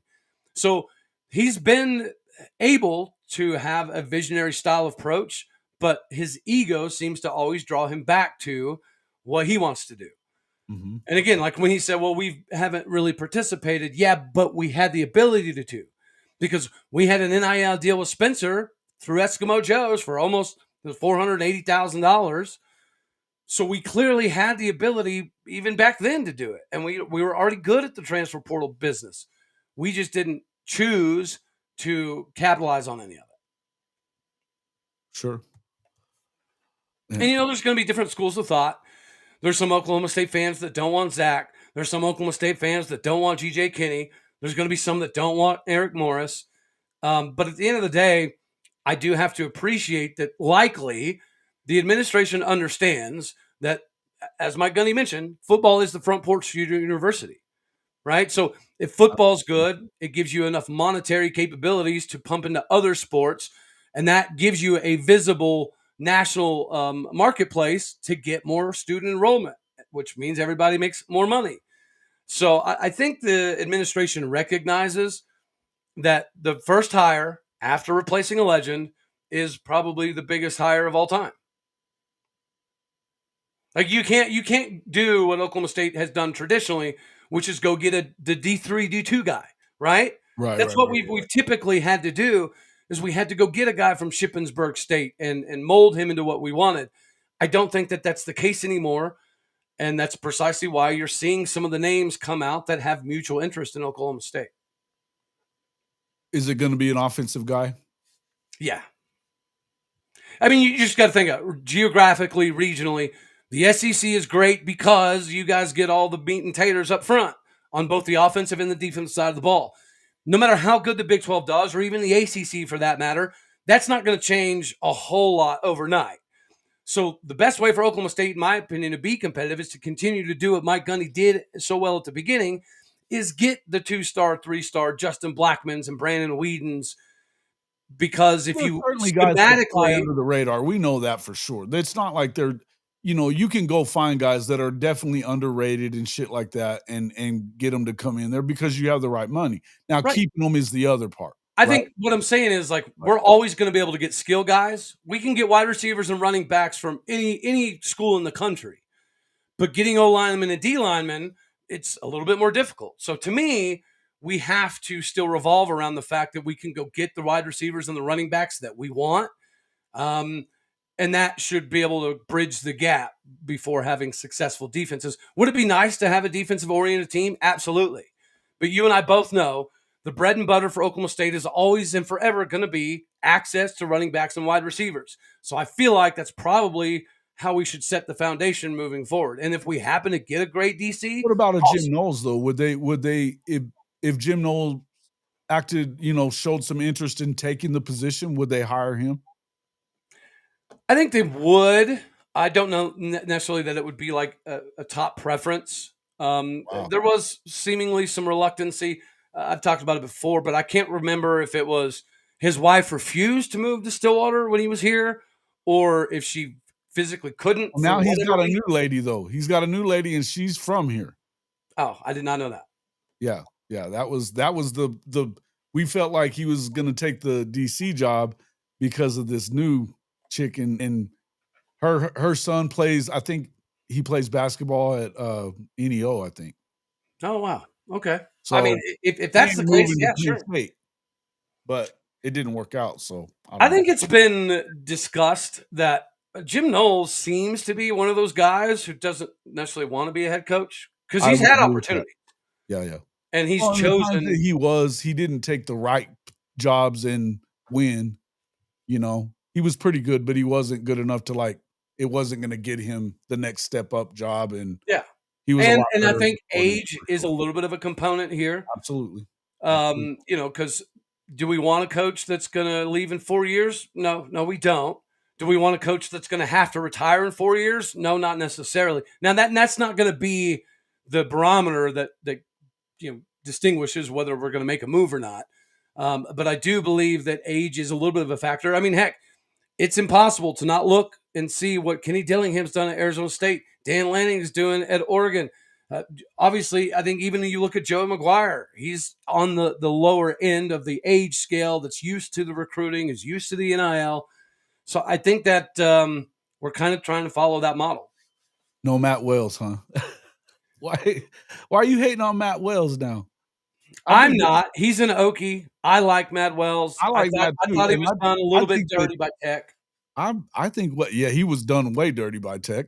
And I think what is going on at K-State, Neilio, is not about Matt Wells. I think it's about your head coach more than anything.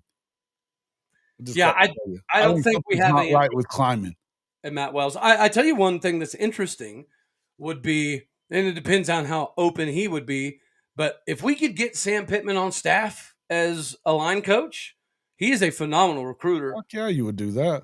Yeah. Oh, yeah, you would. Who wouldn't? Pure gold. Which part? Which part there, K. Chris? Which part? Dan Lanning doing Oregon. Oh, dude, that video of him is wild. Wild. It is. Hey, somebody in here on Monday said it looked like he snorted the 20-yard line. Yeah, that's fair. Like he brought a whole new meaning to geetered out in that. Right. I don't even know why he got in front of somebody. Should have been a friend and been like, "Hey, now's not the right time to be on camera, homie." He was working his jaw. He was red as fuck, sniffling. It was yeah, dude. Oh, yeah. Hey, a gorilla choker is what I said. That's what the homies used to call. He just did a gorilla choker. Yeah, he was.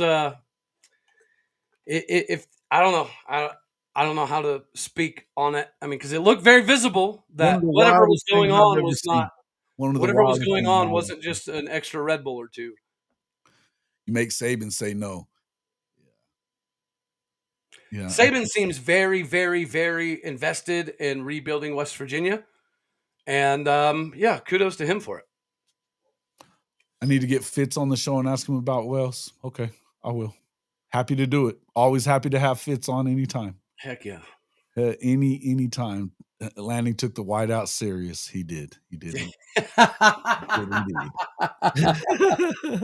There's been some great one-liners for the last couple of morning shows that we've had about Dan Lanning and his whiteout series. The whiteout series. My favorite one was he snorted the whole 20-yard line. That was fucking great. It was great. Klein's got more to prove at his current gig. Yeah, Klein was a name that I'd heard mentioned, but that is a stepping stone out of there because look, especially if Kleinman ends up not getting this, if he continues going in the direction it feels like they've gone in the last 2 years. See, I think their problem is they just shows that he can do it as a head coach at Oklahoma State. They're definitely coming guns blazing to get him in a year or two, right? Oh yeah, in a few years if he does anything at OSU. Yeah, I like Colin Klein. It was one of those things that it felt like there wasn't necessarily enough experience per se. Yeah, I think it's a bad idea if you're Oklahoma State.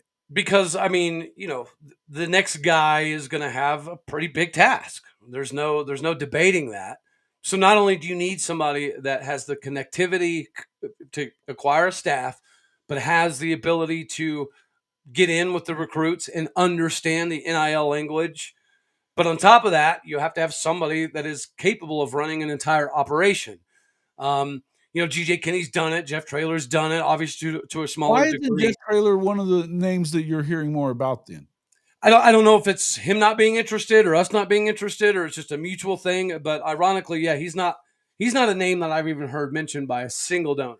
Which is wild, man. Which is because I know he's turned down a couple of jobs in the past few years. I don't think maybe that's it up or whatever, anything like that. But UTSA, he's done a good job and he's been loyal there. But that feels like that's the guy that you would, and K. Chris was just talking about that. That would have been one of the guys that you definitely want to, if you want a guy that's going to stay the course, it would be a Jeff Traylor, right? I mean, you would think, but I think kind of like a Colin Klein thing. If he came to Oklahoma State and he was good, it'd only be a matter of time.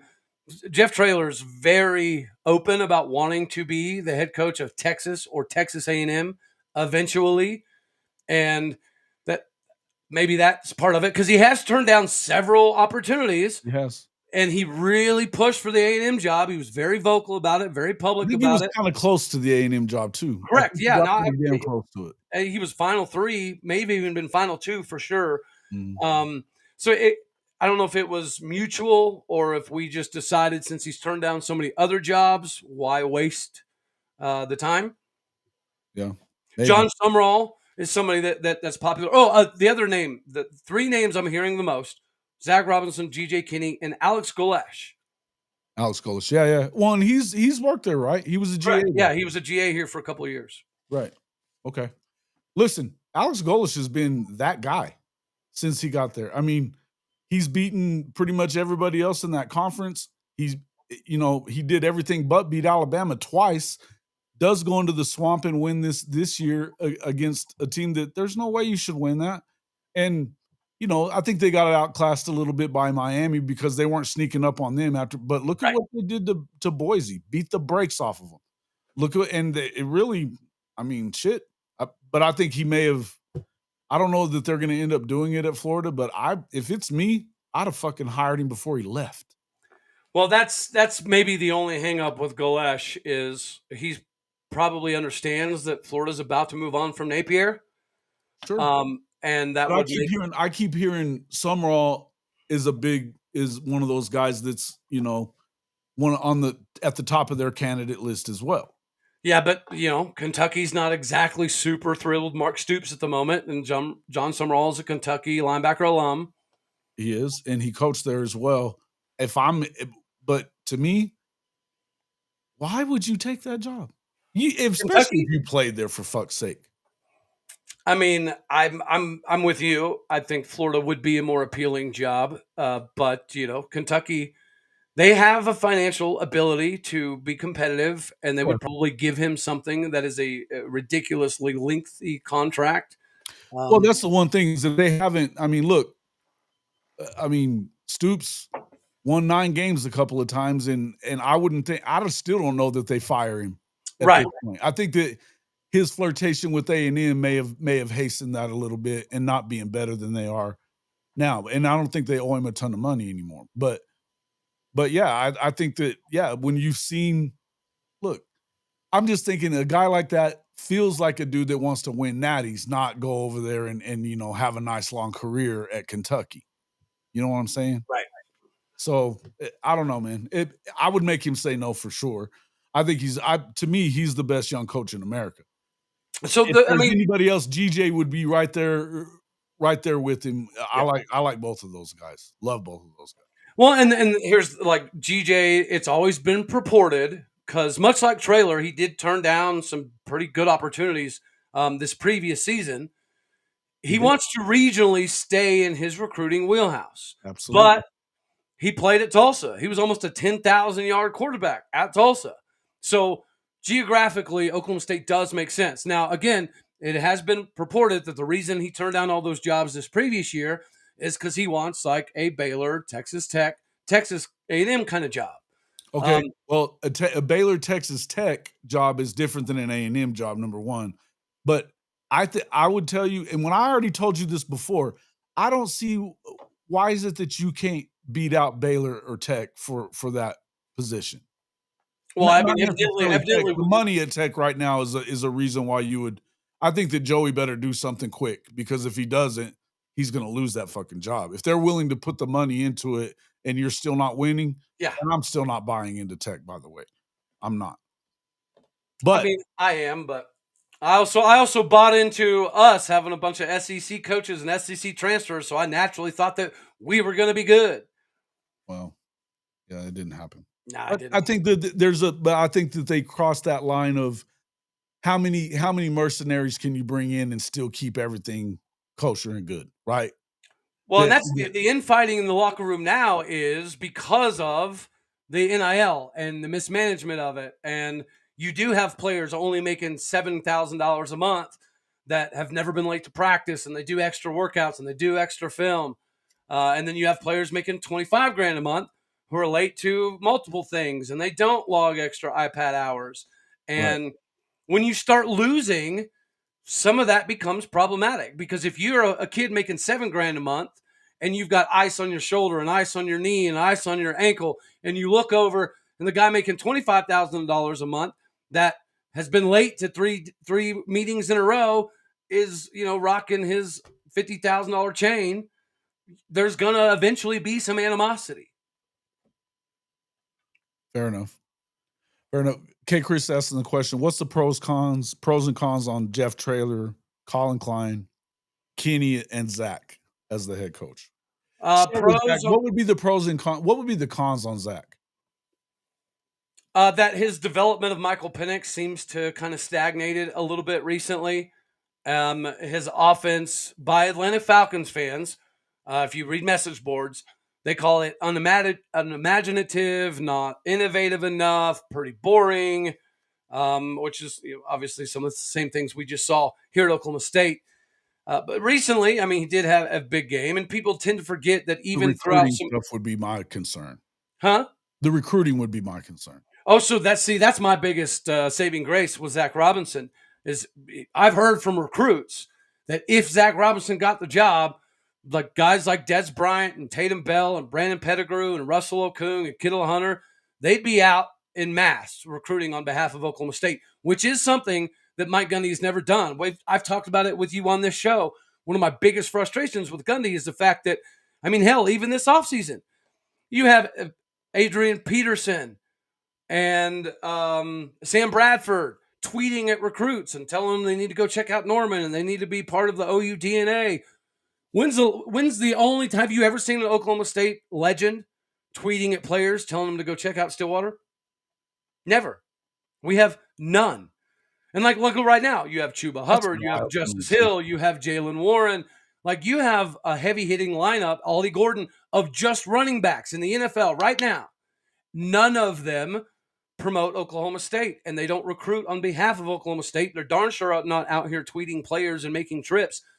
If Zach Robinson were to be hired, Des Bryant, if you're a wide receiver and Zach Robinson gets the job, Des Bryant will be in your living room in a matter of weeks. And that is hard to turn down, because when you have Adrian Peterson or Brian Bosworth on behalf of the university recruiting, it's going to help. Baker, yeah, for sure. And then like you got guys like Rashawn Woods coaching the high school ranks in the state of Texas. How many Tyler Lyons has he sent to Oklahoma State? 0. Like, there's reasons why there's a disconnect between Gundy and some of the heavy hitters that have come through Oklahoma State. The biggest benefit, in my opinion, to Zach Robinson is his willingness to recognize Barry Sanders is one of your fucking alumni. And honestly, bro, he's about the only alum that we see regularly. Like, we've seen Mason Rudolph, Jalen Warren. He played with Mike. He played with Mike, right? What's up? Because he played with Mike Gundy, right? And like, I don't know, but I've talked to several former players. I've had several on my show, and they'll straight up tell me, like, we've tried to reach out to Oklahoma State to come to games, and I'll bring some of the high school athletes with us, and Oklahoma State's not interested, or Mike Gundy at least wasn't interested. That's so weird to me, dude. Again, that just points to what I've always said to you, and I know you don't always believe or listen to it, but that goes to show, to me, that's proof positive that Mike Gundy didn't want to recruit better, because it gave him an easy out to say, yeah, that's why we don't beat these guys, is because we don't have them kind of players. I don't think Mike Gundy. Why didn't Kale come and become the coordinator last year? Why? That is an interesting question. Whenever Cale Gundy came out and said, all he said about, what transpired and how Mike Gundy's definitely going to coach again and I'm going to be going with him. And it's like, well, you never had that fervor when he was in Stillwater. Like, I did find that kind of odd, because Gundy has said he asked Cale to be officially on staff, and Cale was not necessarily interested. He did help us recruit for a season there. But Cale had no desire to be on staff, which I kind of find kind of odd. I've also heard, though, that there may have been some blackball stuff out there because of what he did.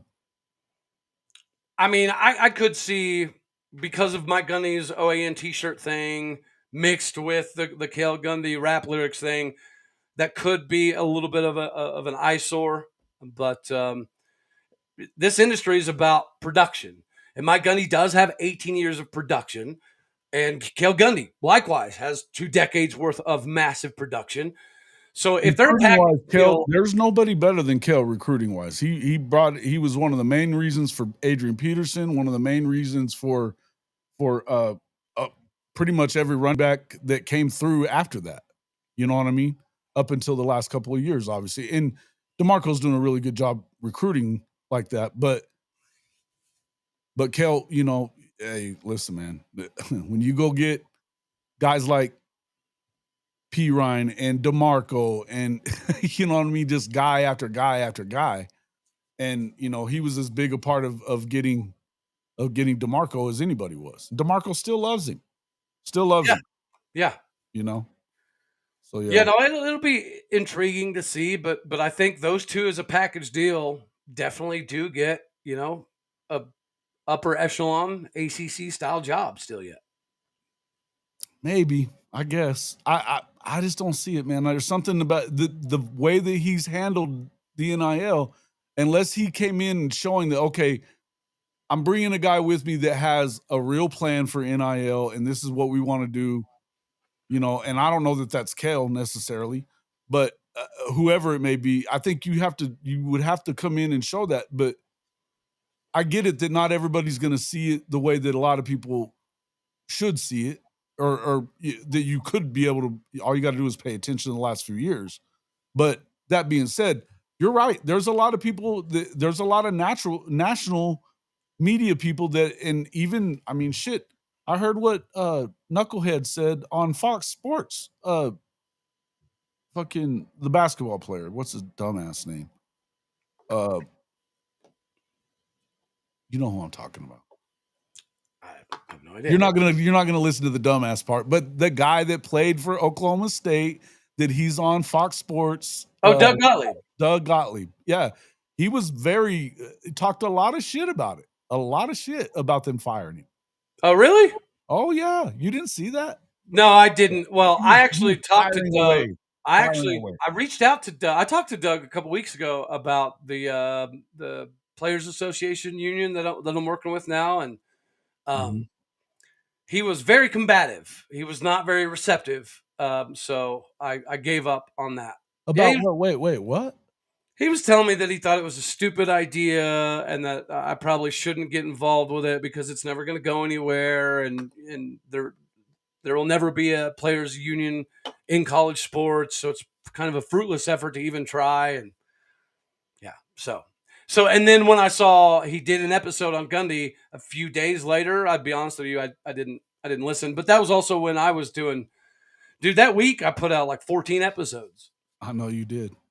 I know you did, man. Hey, it's been, and watching you go through it, man. And I know it's tough. I know it's tough for it's like I told you before. I feel bad for Oklahoma State fans as much as they piss me off often, but I feel bad for them for the way that this has all went down and watching this team come apart the way it did. And literally, and but no, I'll give you credit for as much as we banter.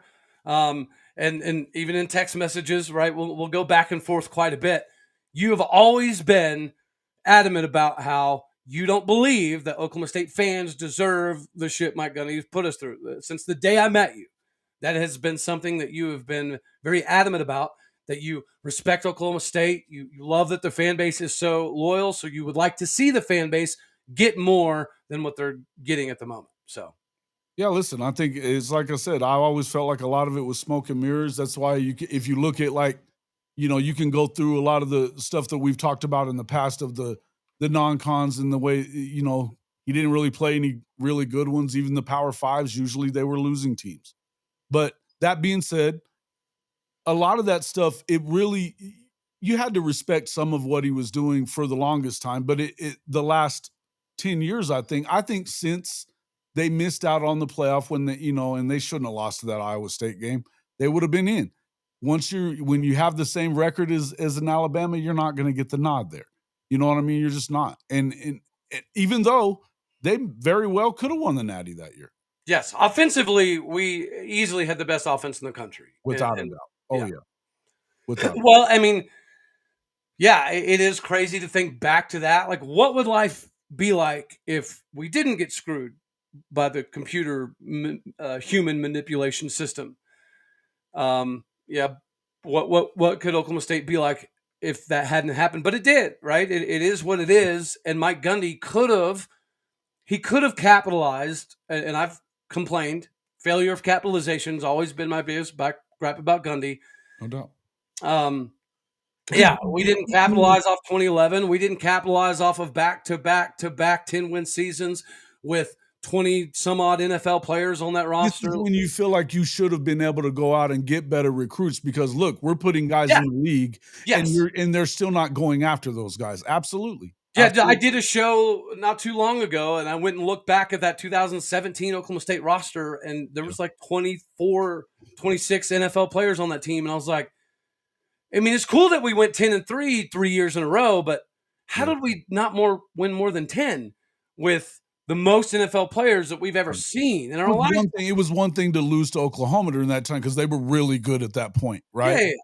But the Baker Mason the teams that you lost to was weird, right? Yeah, we'd always drop a game we weren't supposed to. That 100%. Yeah.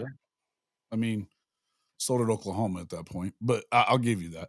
But again, yeah, it's one thing that you were losing to OU, but losing to, say, not necessarily Baylor, but if you're going to lose the Iowa State game, always seemed to get you guys. And when once Matt got there, I could understand it. Before that, what the fuck? Well, even 2021 or 2023, those are 2 years that we played for Big 12 title that we lost to Iowa State in the middle of the season. Or you drop one to a lackluster Kansas State team at the time. Mm-hmm. Yeah, it's lack of capitalization has always been my biggest gripe about Gundy. But I have to admit that I have culpability. I firmly believed in this offseason. I believe that Mike Gundy taking the CEO role and allowing Todd Grantham to be the head coach of the defense and bringing all these SEC dudes with him, I thought that was going to be massively beneficial, and it wasn't. It was a train wreck. It's been an absolute disaster. Right. So, and you talked in the offseason, you were like, why are you praising Gundy all of a sudden? And I was like, because I believe that the Board of Regents situation is going to be good for him. I believe that we needed to fire those 15 coaches that were obviously part of the problem. And the fact that he turned everything over to Todd Grantham and got an SEC coach that brought a bunch of guys with him from Mississippi State and Florida and Georgia and Bama. Yeah, I mean, on the exterior, it looked like Mike Gundy was finally embracing NIL, embracing this new age culture of what you need to have on staff. And then he goes out and says, "Well, we only have a $7 million roster." I remember when he said that, I was like, "That's not true." Yeah, I know. Like, why would he say that? Either he's saying that on purpose, or he actually has no flipping clue that we spent. Either way, it's not a good thing because you Right. just admitted that. So basically, what he did was he threw the university under the bus for we're not going to ever be able to play with the big boys by saying that. No matter if he was clueless or whether he was being honest, Yeah. he was saying to the world that we're not playing big boy football anymore. Correct. And there had to be people in the university that were like, what the fuck? What is he talking about? Why would he? Why was what? Even if it was, let's say it was true. So see-through that he was making an excuse to go get blown out of the water, like what he did. Yeah, but it was a blatant. It was a bold-faced lie. But again, I don't think it was. I think Mike Gundy genuinely had no flipping clue that we have a $15-16 million roster. He has no idea. Even worse. Right, that's what makes it worse. Is he's so disconnected from the players at this point in time that he thought $7 million was a genuine number. I was like, dude, we spent $7 million just on keeping dudes. Like, what? Where did he come up with this number? Like, all you have to do is if you go talk to the top linebacker, right, the top safety, and figure out what they make, you can delineate the rest of the roster what they're likely making. You know what I mean? Like, if you know that X, Y, and Z linebacker is making $600,000 this year, is he probably making more than Haas Haney? Probably not. But I also, I had Haas on the show. I had meetings with his agent and all that crap. So I knew Haas wasn't gouging. He wasn't here for a massive paycheck. He wanted to get paid what he wanted to play, though. He wanted to get his playing time. Yeah, and he wanted to get what he felt was adequate pay, and I agreed with that. But it's not like Haas was coming in saying I need $2 million. But again, if Mike Gundy knew what a few players were making, you could do the math pretty quickly and say, oh, that's way over $10 million. But Mike Gundy didn't do that because I genuinely believe he has no clue. He has no clue. I think it was easier for him to say, look, you know what? Because he was obviously stuck on this NIL thing because he was even saying that after the Tulsa thing. First of all, if you're going to tell me that losing to Tulsa means that you can't play the NIL game, that's not even, it has nothing to do with that. Well, the worst part was watching a running back that we determined wasn't good enough to play here or at Baylor put up $150. And then the first touchdown of the game was Braylon Presley. So, the biggest kick in the teeth was two former Cowboys. They ran him out his freshman year, and his brothers had killed it. You know what I mean? That's wild to me. Two former Cowboys put up most of their yards and touchdowns. So, you let a couple guys that weren't good enough to be here get away and beat the tar out of you at Tulsa.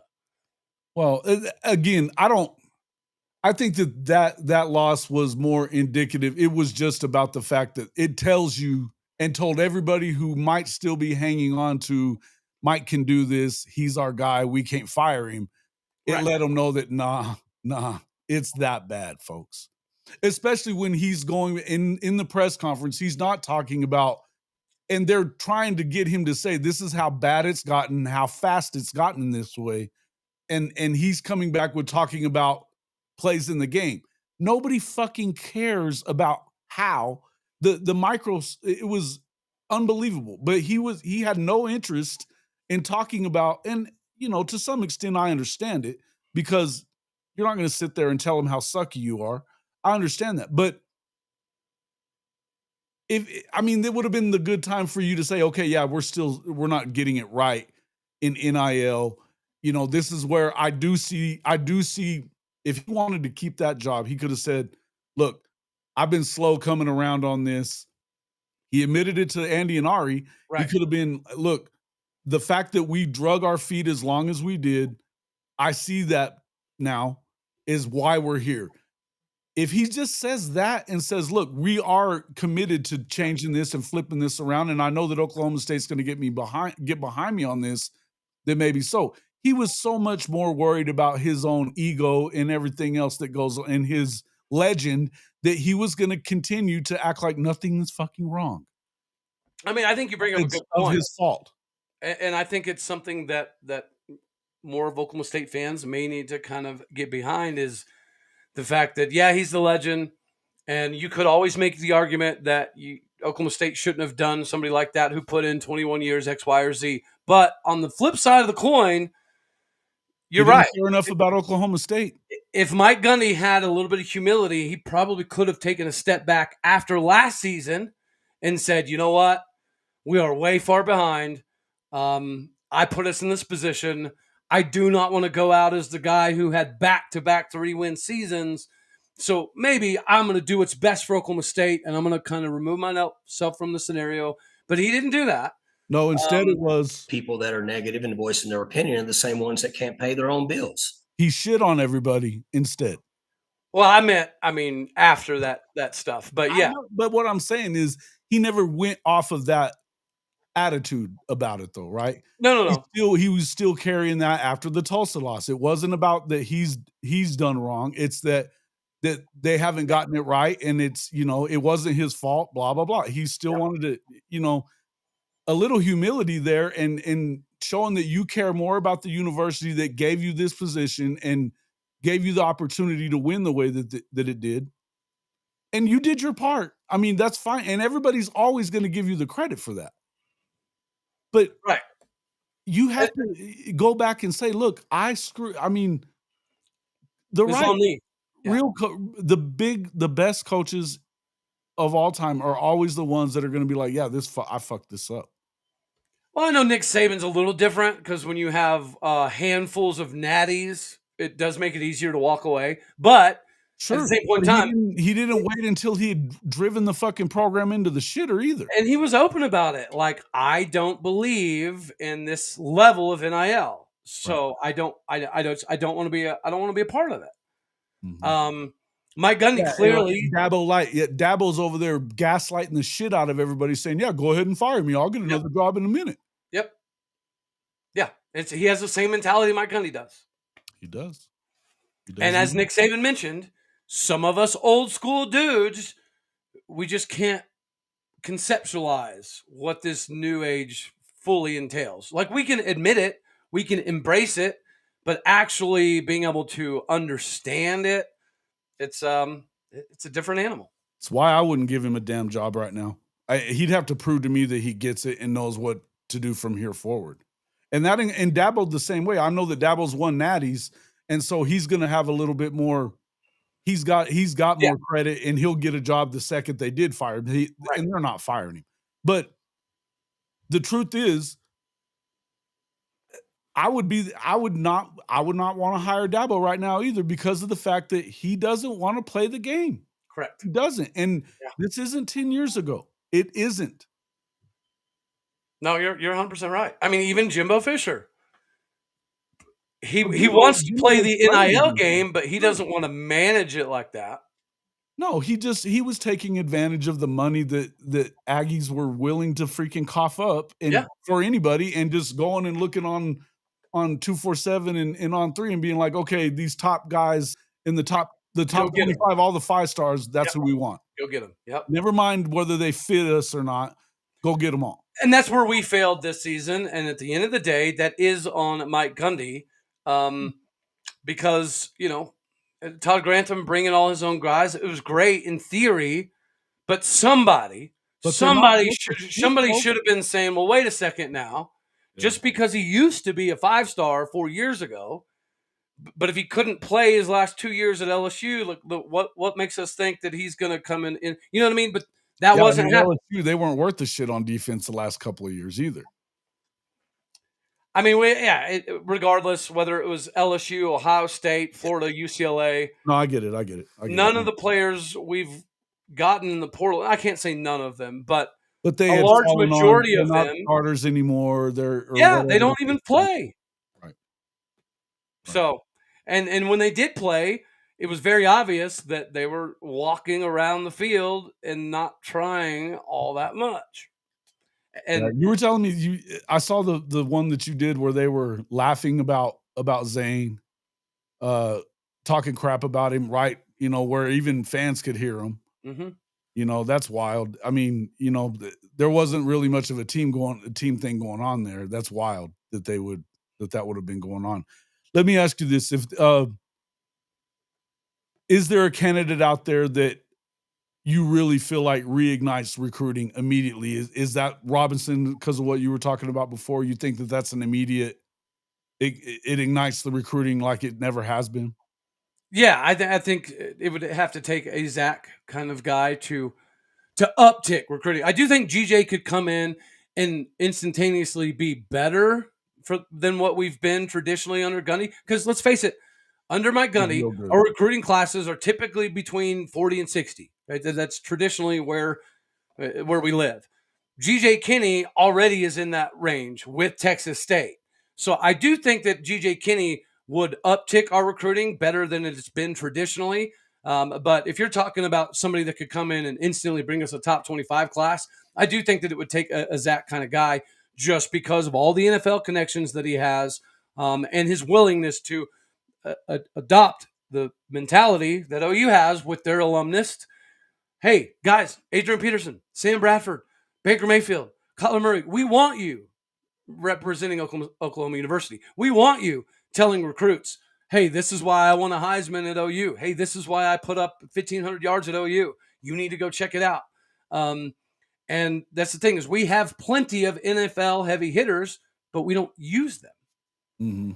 And then speaking of Des Bryant, one of the coolest things in Mike Gundy's 21 years as a head coach was watching Des Bryant bear hug that mother trucker during the 2021 Bedlam win. And it pissed him off. It pissed Mike Gundy off, and you haven't seen a player anywhere near the sideline since. Now they have their own little box back by the padded walls.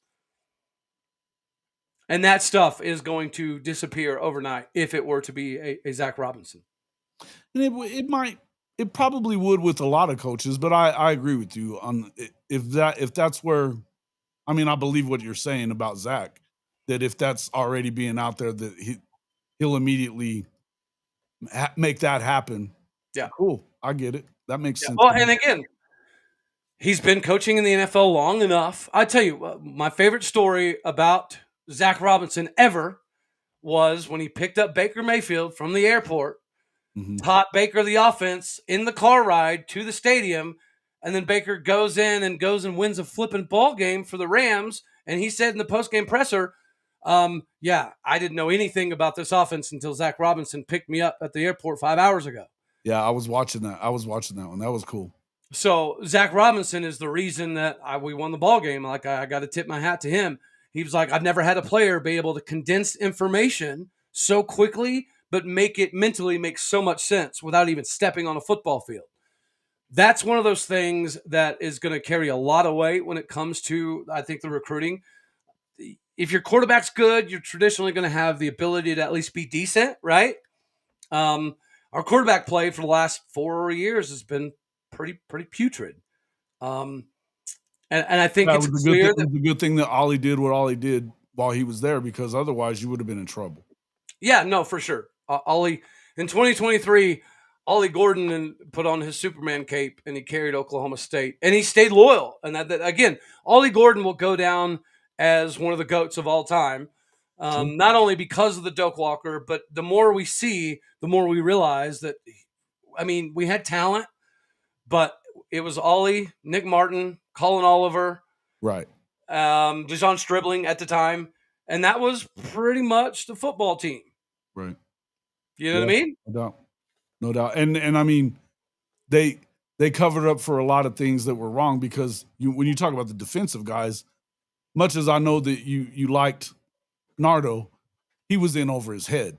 Yeah, he was. You know, he He was in over over his head, and he had too many people with their hands in the cookie jar. Facts. Big facts. And it got to a point to where, I mean, Nardo knew when you've got guys like that on the defense with the Kendall Daniels and the guys that you Colin Oliver. I mean, these guys are studs, and they can make even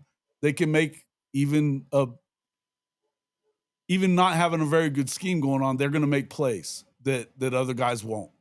So, I mean, yeah, I get it. I understand.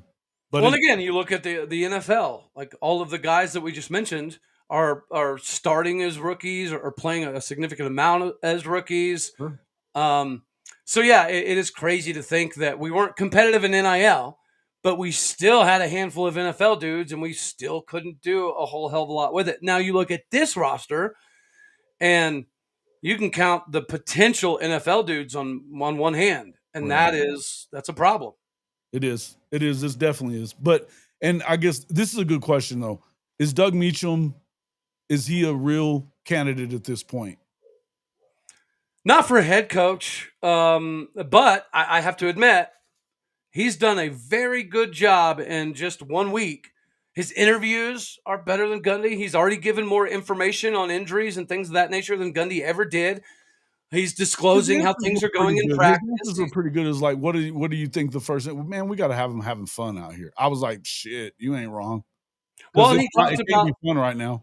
He talked about Markel Samuel breaking his ankle in the hotel lobby. Mike Gundy would have never, ever talked about that. And I don't know if you noticed, our injury report for Baylor was like 19 players. Mike Gundy would have not done that. Yeah. Mike Gundy would have played games kind of like Whittingham's doing at Utah, and he would have manipulated that injury report. Doug Meacham's just like, here it is. We're missing a bunch of dudes. We had this player break his ankle. To do that either. It doesn't hurt him to do that. Yeah. No, and his offensive system, if there's one indictment on Mike Gundy, and even if it's not true, this is very damning for Mike Gundy. Mm-hmm. In Doug Meacham's first game ever, calling the plays all by himself, running the shit by himself on 3 days worth of preparation, was significantly better than anything we've seen from an offensive game planning in 4 years. I mean, we railed on Casey Dunn, rightfully so, but that almost makes it look like that Mike Gundy was even controlling Dunn so much that we didn't have an offense. Because Mike Gundy leaves, and now all of a sudden, Doug Meacham's got Sam Jackson in the backfield, and Sam Jackson's throwing passes, and our running back's throwing passes, and we're doing reverses, and we're doing the diamond formation wildcat. We're doing things that I've been begging for on the show, and we weren't doing any of them. So it looked very visible that, okay, it was Mike Gundy telling Casey Dunn, no, don't do that. No, Doug Meacham, nah, don't do that. Yeah. If that wasn't the case, you almost feel bad because Doug Meacham definitely made it look like the offense we've been seeing for the last 4 years was probably controlled a little bit too much. So is he a candidate for a head coach right now? I'd say probably not. But you never know, man. If he wins like 5 of the last 6, then you do at least have to have that viable conversation. Worst case scenario, if he keeps going the way he has in the last 1 week, I think he's earned the right to stay on staff. Well, but that's up to the new head coach, whoever that is. I mean, they're going to have their stuff to bring in and stuff like that. But again, I think that's another benefit to if it were to be a Zach Robinson. Sure. Zach is a Cowboy. Zach knows Meacham. If we win 3 games, even 3 games, that's a miracle. All right. Yeah. If we win 3 games, conference games that's what I'm saying. If we win 3 conference games, you gotta hire Meach in some capacity. Well, I gotta disagree with you on that. I gotta tell you go get the guy whoever you go get, you gotta let them do whatever the hell they want. To hell with saddling and with Mike's people. If they wanted them, fine. But I would not do that. I would not saddle any new coach with anybody if he didn't want them. I wouldn't. Yeah. No, I get it.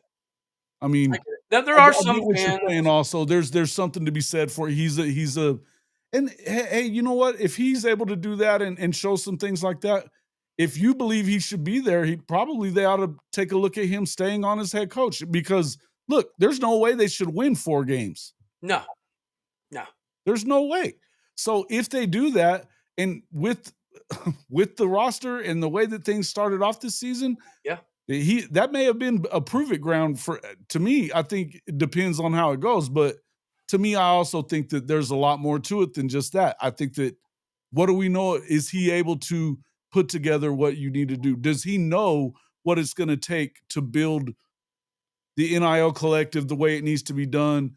To how are we going to do the player acquisition stuff? What is it that we're going to do to recruit? I don't know. You know what I mean? And I think that he would have to show that as well. That's why I just think, to me, I doubt that he does that, number one. But if he did, I believe that you would have to find a way to figure out what is it that we're going to do here, as far as NIL in the future. I think the next guy has to have, come in guns blazing. This is our plan. This is how we come out of this black hole that you're in right now, and quickly. And that's what it should take. And Oklahoma State has to be willing to say, yep, we'll do whatever it takes. Yes, we're going to give you this money. We're willing to do all this stuff because again, I think that Gundy has hurt the job for the next person, has hurt the candidate list because of the fact that he basically said, we're not willing to play big boy football. I think money-wise or otherwise. That's yet another reason why Zach's always going to be a popular name is because supposedly, I believe the sources that were saying, even in the summer, I was on your show live when the whole Gundy thing came down and he had the 5 p.m. deadline. And remember me saying then that I don't think you give a 5 p.m. deadline unless you already have something lined up pretty comfortably. I'm pretty sure the Board of Regents was already having conversations with Zach, and Zach had already laid them out a recruiting blueprint for how he could hit the ground running if he were to be hired, even if he still had NFL obligations. So I think as soon as you fire Mike Gundy, it's pretty simplistic to call Zach again and say, hey, buddy, you remember those things you were telling us over the summer? Are they still applicable, right? But you have to take a look at a G.J. Kinney. You have to take a look at a John Summerall. I think you have to take a look at Alex brought up is Will Stein. Why not? Why not Will Stein? I just don't think that I don't know. I mean, he's had back-to-back Heisman finalists. Oh no, I think he would be a phenomenal hire. I think honestly, bro, we may have viewed it as kind of like the Jeff Traylor thing. It'd be great, but we know it's only going to be temporary, so it's not really worth the squeeze. I don't understand the anybody thinking Jeff Traylor is a temporary thing. I don't because he's been very vocal about wanting to be at Texas or Texas A&M. Well, but if he takes a job, that he's shown the will.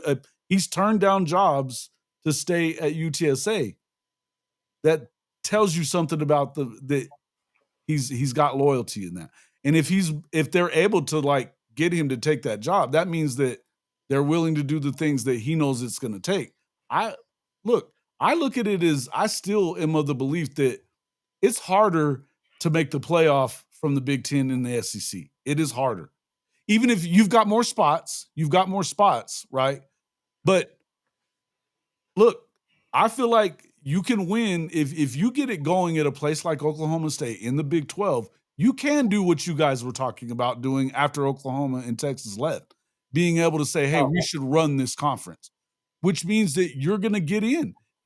It's not whether or not you're as good as the SEC teams, you can get in the playoff. I think that there's a good number of coaches that it's just as, to me, there's a lot of guys that want to coach in the Big 12 because they know that, hey, look, if I can just get to that championship game, I'm going to have a really good shot of getting in it. And I feel like we can do that every year. Yeah, no, there's no doubt that whoever becomes the flag bearer of the Big 12, they're going to be in the CFP probably on a yearly basis. Yeah, or And it more doesn't times matter than who not, it is. 3 out of 5, whatever, you Yeah. know, if you could do that, that's Yeah. I mean, then you are writing your ticket at that point, you know what I mean? But in the end, and Neilio, he said, "Y'all ain't running shit." The point being is you gotta find a way to Hold on, win isn't that. Neilio a Kansas State fan? He's a K-State guy. Yeah, he's busting your Yeah. Of Yeah, course. both of us should probably sit out the shit talking for a season. Yeah, listen, and Utah should have been shut up. The fuck I is have to admit, Devin Dampier is better than I had thought. he wasn't good enough to win at home against Texas Tech. And look, he can't throw, guys. I said that before he came. He is not a thrower. The dude's not a real quarterback. He's a runner. Cool. But you got to be able to throw. They're not doing shit. Well, speaking of reverting back to Meach real quick, there is going to be a consensus that we need to keep Meach so we can keep Haas Haney. And I don't necessarily disagree with that. Yeah. Y'all really like him that much, huh? Yeah. I mean, he's the first quarterback we've seen since Spencer Sanders that clearly. Huh? Does he throw it well? Yeah, did you not? Yes, he does. I saw the one game. I hadn't seen much of him. I'll be. Yeah. He's got a cannon. I mean, layering in between the linebackers and the safeties is always going to be the difficulty. Sure. I didn't say we're going to. Sure. Oh, I don't know. I thought he was saying that we would never run. They have been saying that, though. I mean, look, you guys you were the expectation for Oklahoma State. Yep. I thought it was going to be Oklahoma State before 2030, whatever. I thought it was going to be Oklahoma State, Kansas State, or Utah that took off as kind of the mainstay of the conference, and that has not happened. Yeah, I'm not sure that I'm buying Tech yet, though. You got to do it first, bro. I'm a believer, but I mean, to be honest with you, and I'm not going to admit this often, but I think I've been beating the Big 12 drum for a few years, but I think this is a down year in the Big 12. I'm just going to be 100% realistic. It's still going to be fun to watch. There's still going to be a lot of tight battles. There's still going to be a lot of parity. But BYU, their quarterback is going to have to get. I mean, he's a freshman. I like him a lot. Yeah. But I think he's going to have to get significantly better for them to take that step and get into the championship game or whatever. I love their defense, and I love Kalani Sitake. He's that dude. But they're a problem. But I agree with you. I think it's between. I think it's kind of Iowa State, Arizona State, Tech at this point. Yeah. No, this season, those are definitely. TCU looked good even in the loss. I don't know what is Houston yet. Oh, we're about to find out because they have Taco Tortilla Recum Tech coming up. Mm-hmm. I mean, Houston looks Willie's better. a damn good coach. We know Willie's a good coach. Yeah, Willie, every year he's going to upset a couple teams that he's not supposed to. But it does seem like he's kind of putting it all together this year. And going back to NIL, I'm pretty sure have been very good everywhere he's been, man. Well, and I'm pretty sure Houston only spent like 12 mil on this roster. So Mike Gundy doesn't have an excuse. No. Right? Well, if Houston, I said it that's what I said in the last column. I was like, man, you can talk about this shit with the NIL, but you can't do that when you're talking about playing Utah, K-State, Houston, whoever. You can't. You don't get to, and you damn sure don't get to do it with Tulsa. Knock it off. Yep. It's one thing that you're not going to compete with even Oklahoma, or Oregon for that matter. Because we know Oregon's spending money. They don't care. They will spend the money. Right. But first off, what was good about you in the past was that you weren't recruiting on the same guys, weren't able to get them, but you were still able to compete. Right. We schematically found ways. Years. Yeah. That's wild to me, by the way. Wild. Well, and it's crazy. So for Mike Gundy talked about this from like 2005 to 2012 or something like that. We didn't have any 300 pounders on the roster.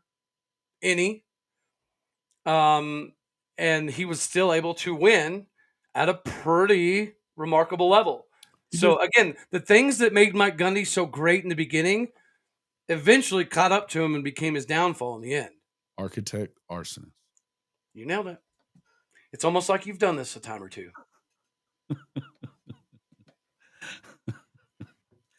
Who's it going to be? Who's your big picture? Who's it going to be? I think it's probably going to end up being Zach, but I think we are going to make GJ tell us no first, okay, or at least push it to a point where Zach has to give us a sales pitch as to why we shouldn't take GJ.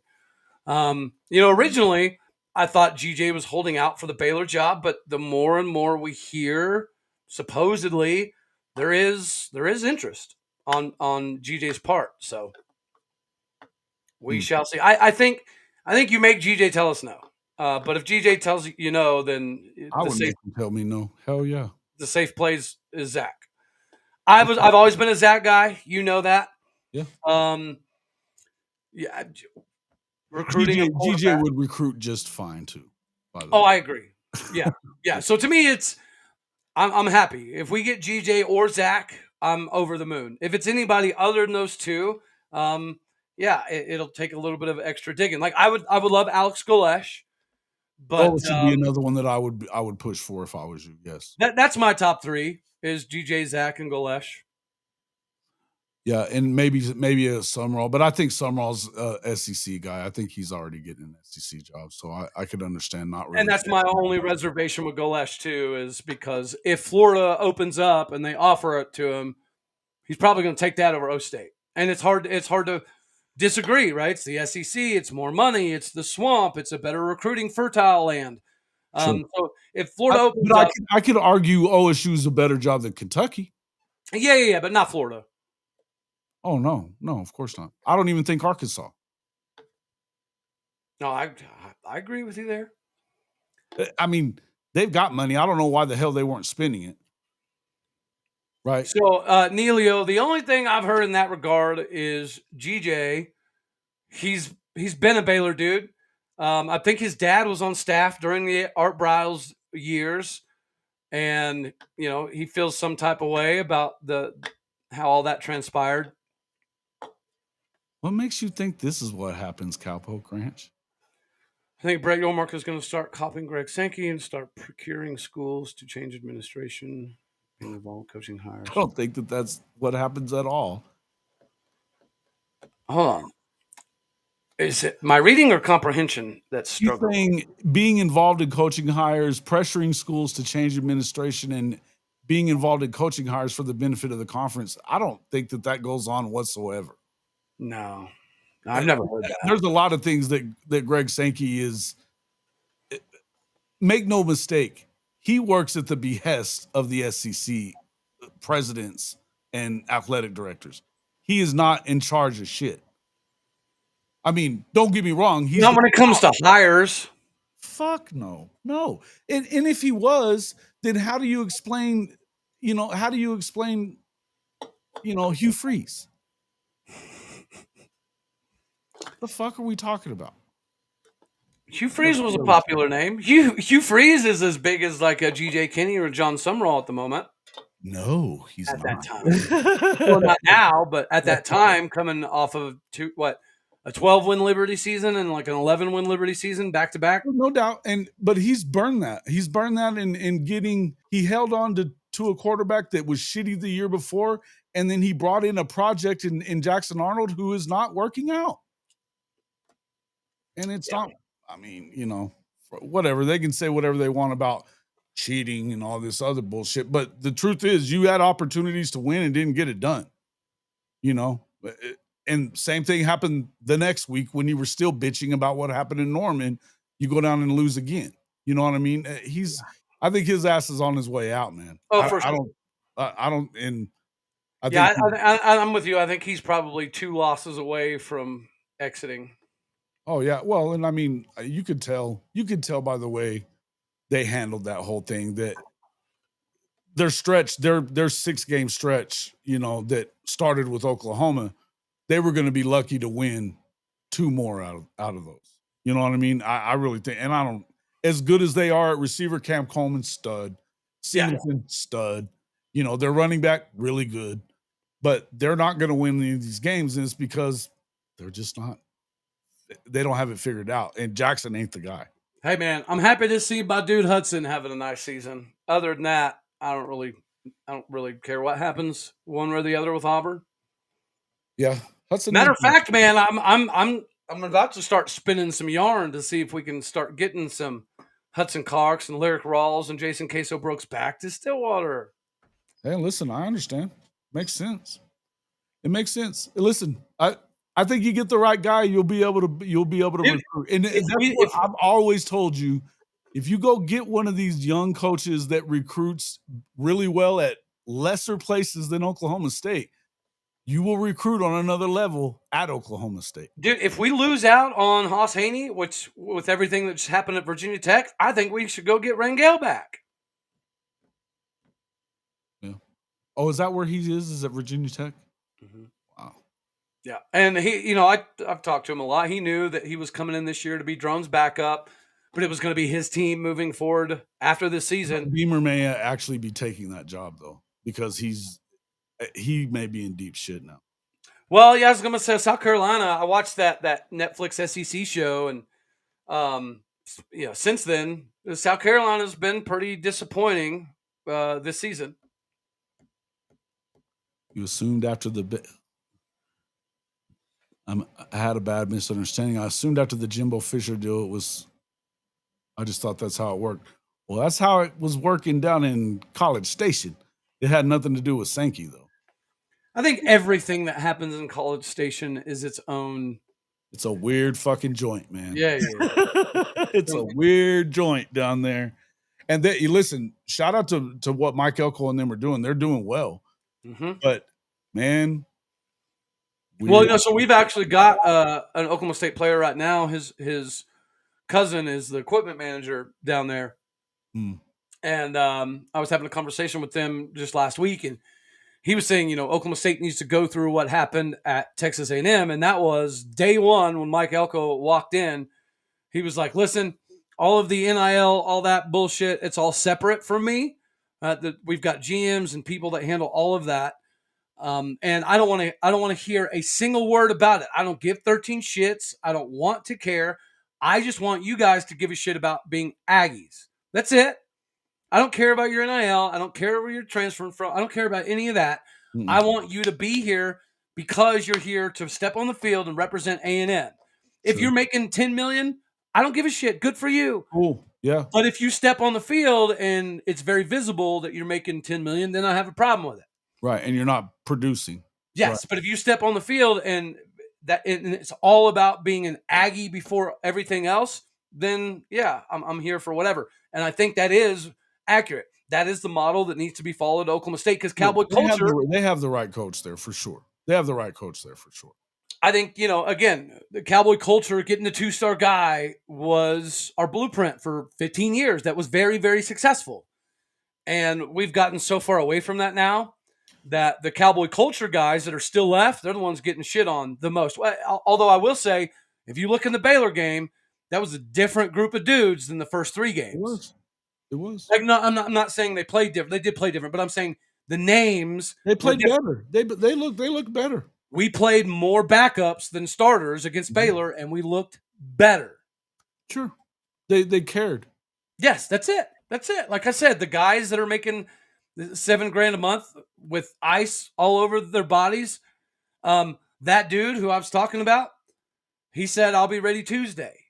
But the guy making $25,000 a month, he probably won't be ready Tuesday because their thought process, their mentality, and their buy-in are just different.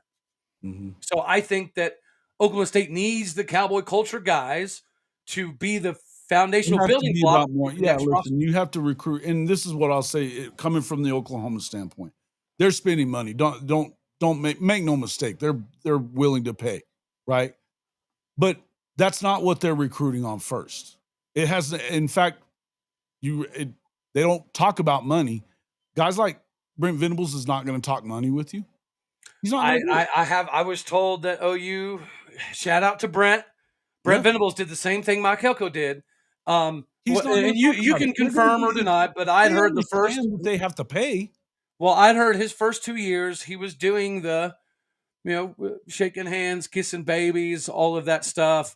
But this year, he said, no more. We have a GM who's going to run everything. We've got agents for this shit. We've got other administrators and analysts for this shit. We had a I want to coach GM before that, football. too. Yeah. I just want to coach football. I'm done with the kissing babies and shaking hands thing. We have people that we pay good money to do all that.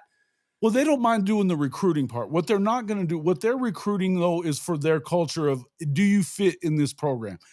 Are you the kind of player that understands that if for us to go where we expect to go as Oklahoma, it ain't easy. And in fact, you have to embrace the hard because it ain't fucking easy. We're in the SEC. So they're still doing that. Boganowski's on the show all the time. Dent's always on my show all the time too. They're guys that their kids are in the program. The money stuff didn't really come up much. And what even before Jim Nagy, it's not the money so much. Now he was I think that he felt like you could afford whatever, at Oklahoma because it's Oklahoma. And so there was some things that were going on where they were overspending a little bit, and there was a little clunkiness this past offseason, right? Yeah. But the truth of it is that he never really wanted to. He had to figure out how to embrace it because at first it was Levy that was taking care of it because they didn't know how to go about it at the start, and he wasn't going to embrace it because of Dabo. He was doing the Dabo thing, right? Mm-hmm. He realized pretty quickly that that's not going to work, but he was smart enough to know that, hey, let me pass this off to, and let Jim Nagy and his staff identify, and we'll go recruit them because we do a really good job of recruiting. Yeah. But we're going to recruit you on relationship, and then the money stuff will come in or it won't. It'll either work itself out or it won't. Yep. Some guys, you have to understand that some players, their number one priority is going to be money. Mm-hmm. They come from a different financial situation than others, right? Correct. Yes. That being said, it's not what they're leading with. And I think that's the balance that you have to find today. Georgia and them are the same way. And I would even say that I think that they pay a little more certain places. Texas is going to lead with money and Lambos and bullshit. But it matters to Sark to get guys that he feels like fits their culture, right? Yeah. It absolutely better, right? It absolutely better. You look at LSU, they haven't figured that out quite yet. What is the balance that you're going to strike here? Brian Kelly last year, when Dominic Williams came to Oklahoma, he was like, these players want to be bought, and we're not in the business of buying players. You're at LSU. Shut the fuck up. That's stupid. But now, and then they went and bought a shit ton of them this year, and it's not really working. They're good, but they're definitely flawed, right? What is the balance that you have to strike? You have to find a balance for sure. But if you're just recruiting on money, you're never going to be that good. They have to care about what you're doing, and they have to know you care before they care about the money part too, because they can get the money a lot of places.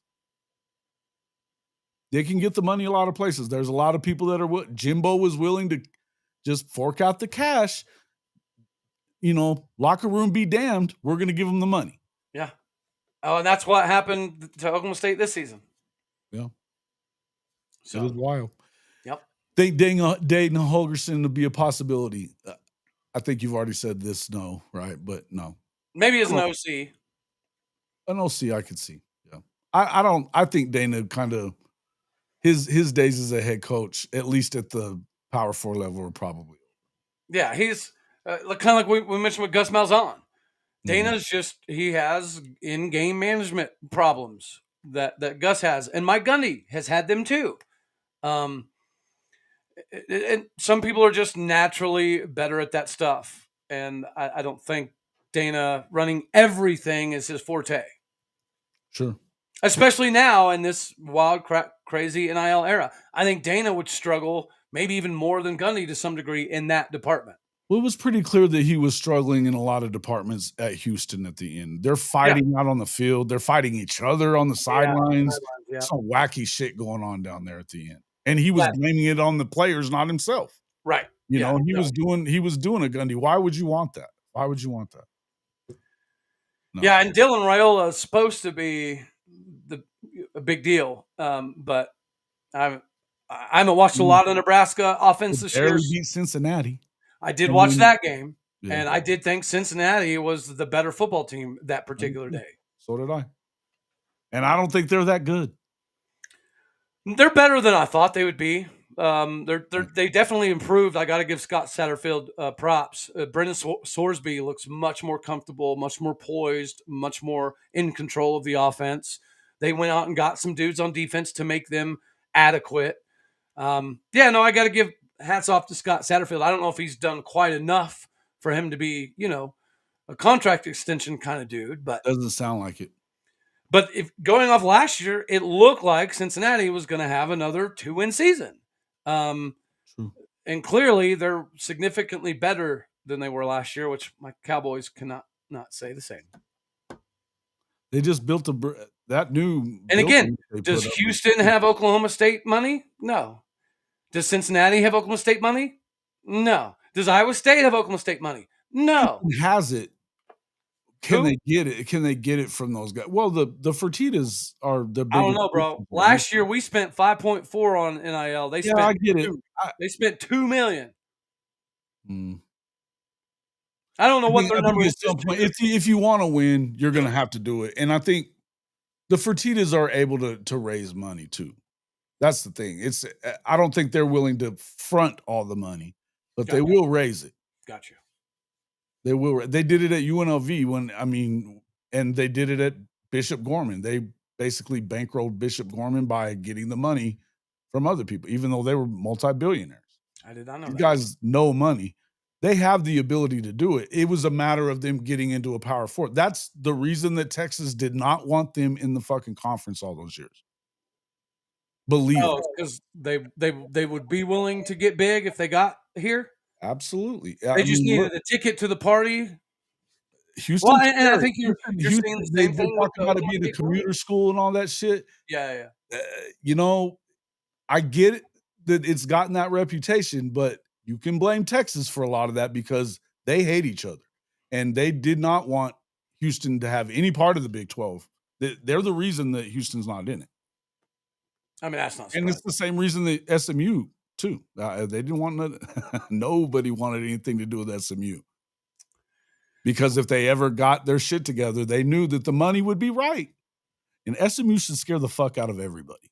Well, yeah, because I think you're seeing, and I think, again, this is somewhat applicable to Oklahoma State, which we're going to see more and more of. But there definitely seems to be a decent amount of animosity between Mike Gundy and the donors. Mm-hmm. And we know that Garth Brooks and Mike Gundy didn't get along in any capacity. Now, Garth Brooks is a different story that we could talk an hour about. But that's just an example of a donor that has never really donated to Oklahoma State a whole hell of a lot that we know could if he was more ingratiated with the university and felt like more of a part of the process. And this is where you got to give your – It's crazy to me that none of this has been tapped into when it could have been. And it just – I mean, I guess in some respects you could say that tells you that Gundy's he was good. But it also tells you – you talk about thick-headed and fucking ridiculous to the point of ridiculousness. I mean, why would you want to get here and then not take that next step? Because it's wild to me, man. It is weird because, I think if Mike Gundy would have taken advantage of the resources and he would have capitalized and he would have been more aggressive in recruiting. Sure. Well, T-Boone was getting sick of his shit. Oh, yeah. We all know that. Yes. Holder and Boone were over Mike Gundy's bullshit. Mm-hmm. That's for sure. Wow. Well, man, I appreciate you coming on and giving us an update. Obviously we'll be in touch for more. And as soon as something is imminent, you must come on again and let me know. Too easy. I think we should do more stuff together anyway. I think it would be fun. Yeah, I will admit to you, whenever Arbuckle was being kicked around there for a few days, I was like, talk about that. I was like, man, that would be fun to go mess with Jason. But like I said, his name was floated for a few days, as it should be. But then, the age and being able to run an entire operation. He's bringing up quarterbacks very well, though, and that's what you need, right? Yep. Do I think that he's ready for a head coaching job? I don't think he thinks he's ready for a head. Right. Exactly. Exactly. It has to be reciprocal. And I think that even Ben Arbuckle is somebody that recognizes that he needs a little bit more experience before he makes that kind of adjustment. Yeah, and I think I look at it as Lincoln Riley at the moment has to be a cautionary tale for some of these young dudes, because it's one thing that you inherited a machine that was running well, right? You didn't inherit the same thing at USC, and he's dying on the vine. You know, he is. I mean, maybe he is, maybe he isn't. But I get your point. The point is, it's not near easy like that. And right now, he's not living up to the expectations. If the money wasn't what it was to get rid of his ass would have been gone last year. Well, I think it's it's pretty visible that people assumed that him winning 10, 11 games at OU is going to be even easier at USC. But you'd already alluded to it. That's because Stoops built a well-oiled machine.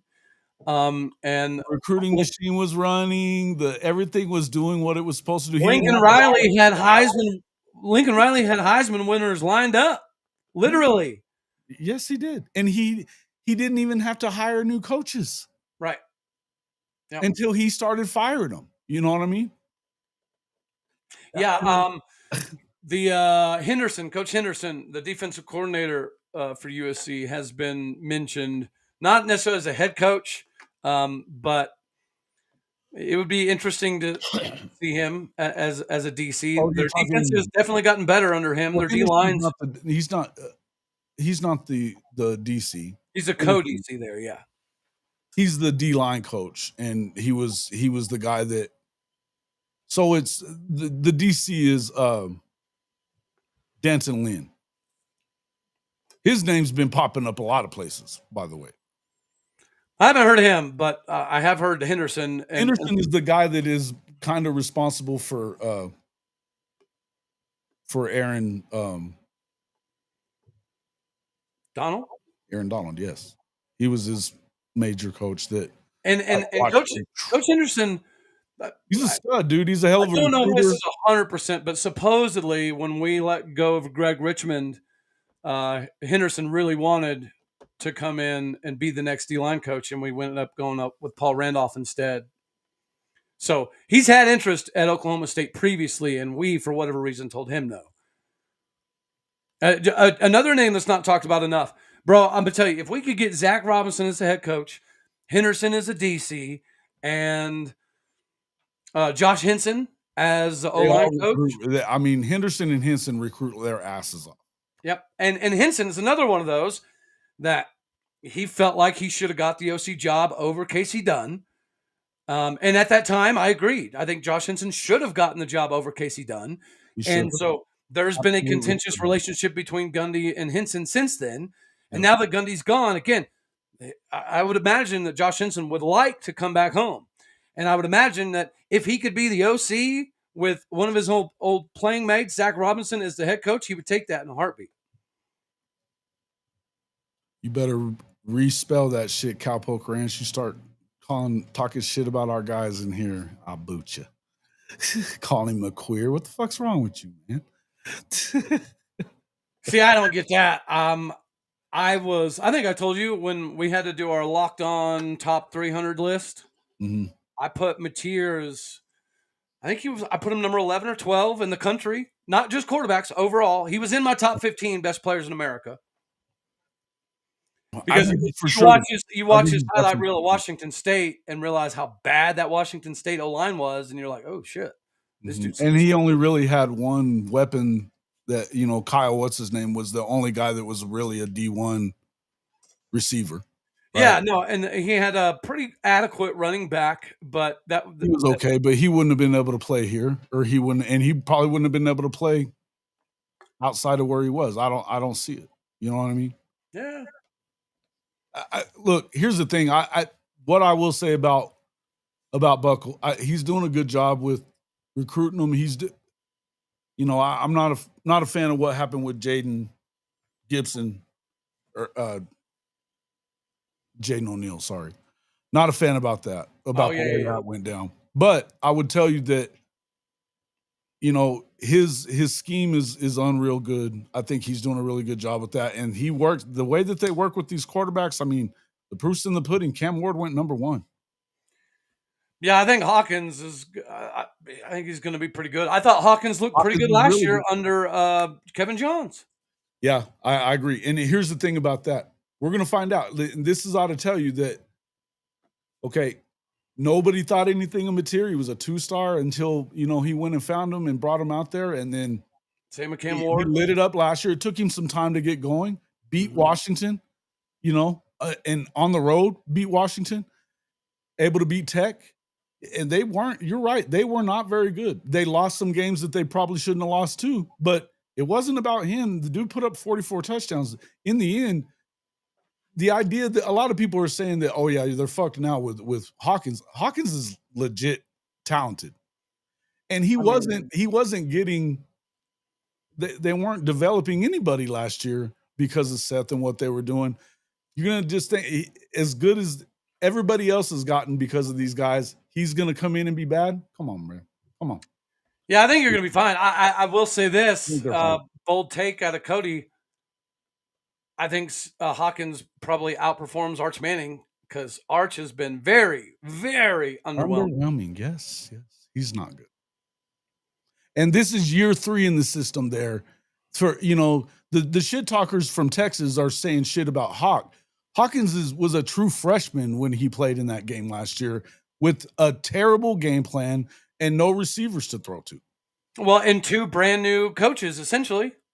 Right. And again, bad game plan, bad everything around. The line was beaten up. Your 5 best receivers gone. I mean, that's tough. And you're a true freshman, not really getting coached up the way. There's a lot to talk about with that. But now all of a sudden, with all these weapons and getting, being in with the same guy that coached Cam and has coached Mateer into what he has, now he's just going to be the same guy and worse.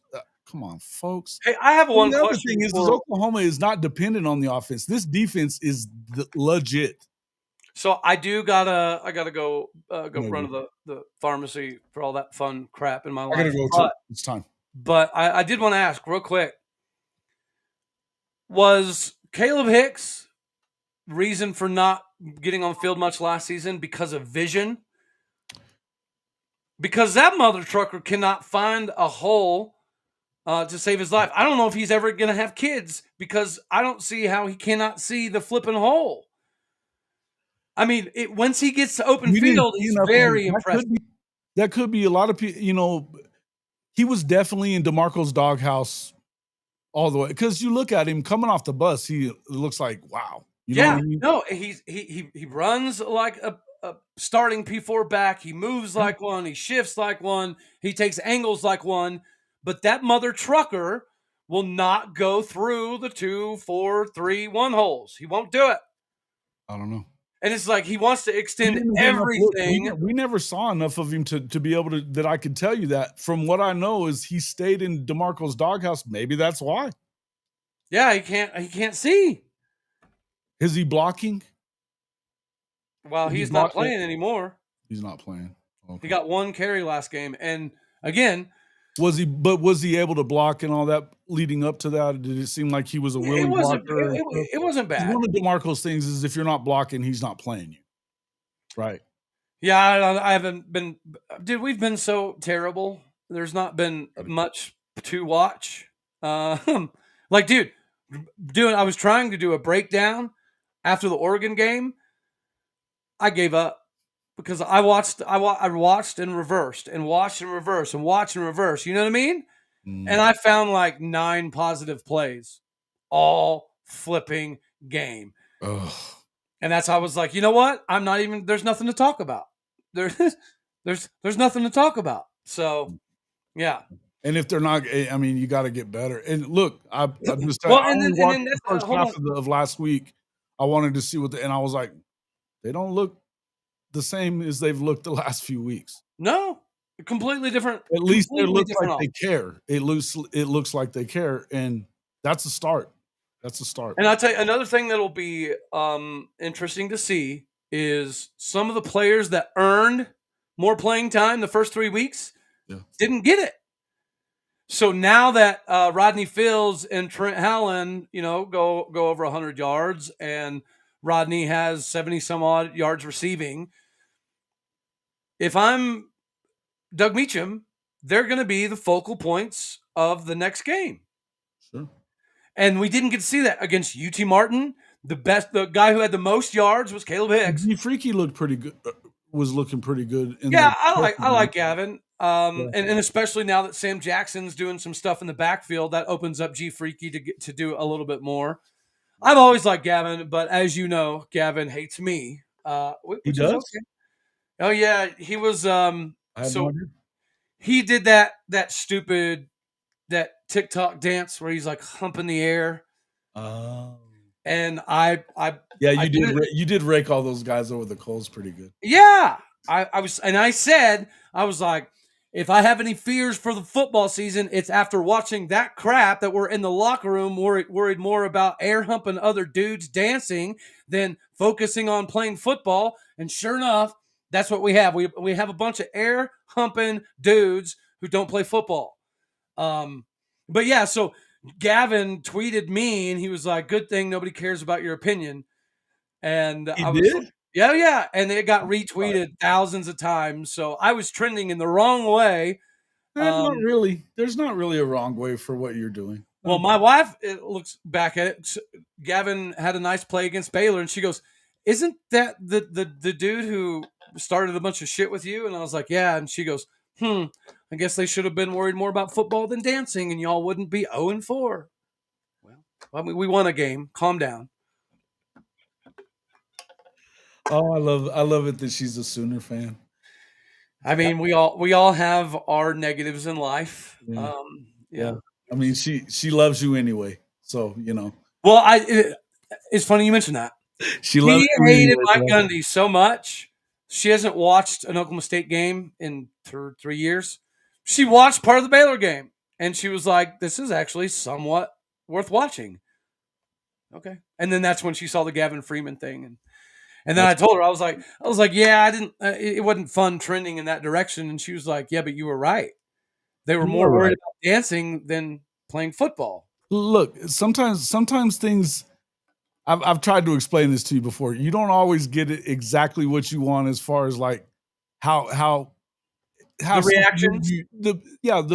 How whatever you create, whether it's as a writer, and I've had this as a writer where people have not received things that I've said the way it was intended or the way I expected it to. In the end, if you know what you're doing is correct, then it's going to work itself out in your favor at some point, right? Sometimes You weren't wrong. You weren't wrong in saying that. You weren't wrong in saying that. Just like last year when you weren't wrong, you went about it a little off when talking about Dickey and those guys, right? You went about it a little off, but you were right. You were proven right by the time it was all said and done, right? So the people, but you know how haters are. People that wanted to hate on you and say you were full of shit, they can say that stuff if they want to, but you have receipts now. Yeah, and you know what? The show's doing well. Absolutely. The last 28 days, I'm at like 111,000 views. So life's not bad. The last year plus, you hit 10,000 like shot out of a fucking rocket. I'm still stuck at 4,500. As far as that. So I get it, but I mean, I'm just saying, don't stick to what you're doing. There's some things that you could do better. You'll get better at them. Be right. Don't have to be first. Just be right. Yeah. I've learned to be a little less abrasive about things over the last few years. So yeah, I know. And sometimes you should be less abrasive. But when you know which hills to die on and which ones not. Yeah. No, and you are right. It's been nice to some degree, like having people circle back around and be like, "Hey, my bad. My bad. I talked a bunch of crap." And Again, my thing is always, I just wanted to have more access for Oklahoma State fans because I knew for a long time that the information we were getting was largely bullcrap. Mm-hmm. Like I would tell you, I'm like, listen, I wasn't great, but I did play a little bit of college football, so I understand what happens in locker rooms. Sure. And so when like Mike Gundy and Robert Allen were coming out and saying, well, this and this and this happened, and I was like, that doesn't even make sense. And then I found out about the Spencer Sanders stuff and the guy who negotiated all of the contracts, and then I was like, okay, they really hated you for that one. Yeah. What I was thinking actually is, because I was telling people then, I was like, this doesn't make sense. Spencer Sanders losing his mind on the sidelines and yelling at the coaches, like, it doesn't make sense. Yeah. There has to be something in a terrible position in that game. He was getting his ass kicked. Well, and it's because we promised him some things, and then we pulled it away from him in the middle of the game. And he was like, this is not what we agreed on. This is not what I came back for. This was not why I got the NIL deal. And and then naturally, when that happens, you're going to have some wide receivers and running backs that kind of feel like, you know what, they are screwing my quarterback right now. They are treating him like crap. They are publicly saying that it's his fault and he's a cancer. And so what do they start doing? They started backing Spencer. And then so you had part of the locker room that was, I'm all in on Gundy. And then you had part of the locker room that was like, hold on now. They screwed Spencer. And now they're publicly lying about Spencer. And honestly, man, it has been more or less a disaster ever since. Sure. If not for Ollie Gordon, Nick Martin, Colin Oliver. Yeah. No. And I mean, I was telling everybody I was a year ahead of predicting the downfall of it. I expected it last year. And in fact, I kind of expected it the year before that, because it was headed in that direction. No, you're right. Ollie, whatever, but you could see it coming, and you were on top of it. You knew what was happening. You didn't always want to believe it, and you which is why the benefit of the doubt. I understood that, which is why I finally I went into the Gundy camp this offseason because of Todd Grantham and Ryan Osborne and Cap Deedy and all of the UCLA, Ohio State, LSU transfers. Sure. But I bought it hook, line, and sinker, and I got. That's the only thing that I've tried to. Understand that all. No, you were telling me, you were like, Cody, you can put lipstick on a pig. Than others, right? Some are more full of shit than others, and I know some of. Definitely, Gundy's one of them.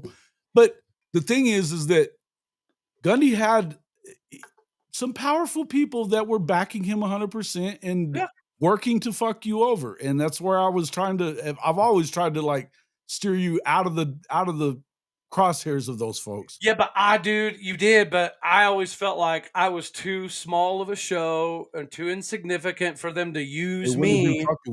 They wouldn't have been fucking with you if that was the case. Well, I learned over the Dickey stuff. I was like, oh crap, this was purposely than you thought. This was purposely leaked to make me look like a dummy, and it worked. So yeah, I think that it was just you wanted to get it out too quick. And to me, it would have been like, you could have, like I told you then, you could have said, help's on the way. And when you see, you'll understand what I'm saying later on, but help is on the way. Then they would have known what you were saying, and your neck wouldn't have been out there like that. Well, I can say, from an excitement level personally, maybe it's conceited. You're killing it. So maybe it's conceited or cocky to think of it this way, but I have to view it as Mike Gundy and our SID people have always been more about control than promoting Oklahoma State, right? They care more about controlling narratives than nationally publicizing Oklahoma State stuff. I firmly believe that whoever is the new staff, they're going to have to recognize that there's a reason podcasts are the biggest news sources of information in the country. People are acting like, everybody's going to have to stop looking at it the way that they are. Correct. And I think that they're starting to in the SEC a little bit. Oklahoma's definitely behind on it a little bit. They don't, unless you're part of like On3 or something like that, or Rivals, they don't want nothing to do with you. And dude, I've got people on staff that have reached out recently and asked me to, put out more positivity and on which Listen, Locked On has gotten big. yes, Locked On that has is turned into something different, man. but what I tell you, what I told them was, I said, listen, I'm always going to inject probably too much orange Kool-Aid just because I do believe this stuff. And I said, but I'm not gonna put out a bunch of fluffy bullshit that I know is not accurate. And I said, so instead of fighting me 24/7, yeah, give me information that I can put out there. Yes. Instead of shunning me. Stop making me go through all these avenues to get the information. Instead, you should just. There's a reason the players like coming on my show. So instead of fighting them on it, telling them you're going to get in trouble if you stop fucking doing all that.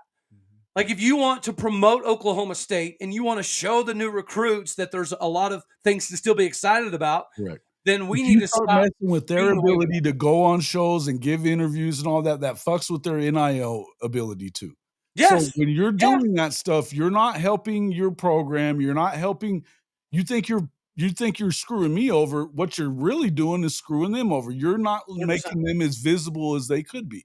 And so I do believe that the new staff is probably going to bring their own media people with them, and they're probably going to look at the landscape. All right, who puts up the most numbers, right, for Oklahoma State country? And the only show that traditionally has done more numbers than me was the Dave Hunziker, Mike Gundy show. Well, now that doesn't exist anymore. And Oklahoma State has been trending. I was fixing to say, there's no way that anybody else does more than you. No. I mean, there's other good shows. There's other really good shows. They're not fully dedicated to just Oklahoma State, though. I think what makes me, my passion allows my delivery to be very organic, but secondarily, you're inviting. Yeah, no doubt. I have relationships. Hilarious. I have relationships with the players that most media people don't. That's the biggest difference, I think, between me and some of the other individuals. And that's because I don't mind having conversations outside of football, right? More often than not, and you know this, when I talk to the players, we don't talk about football very often, like hardly at all. Right. Because I'm not there to dig for information. That's not what I'm there for. I'm there because I like having your intake, or maybe I helped get you to Oklahoma State, or I had a hand in you, staying at Oklahoma State or getting a scholarship or whatever the case may be.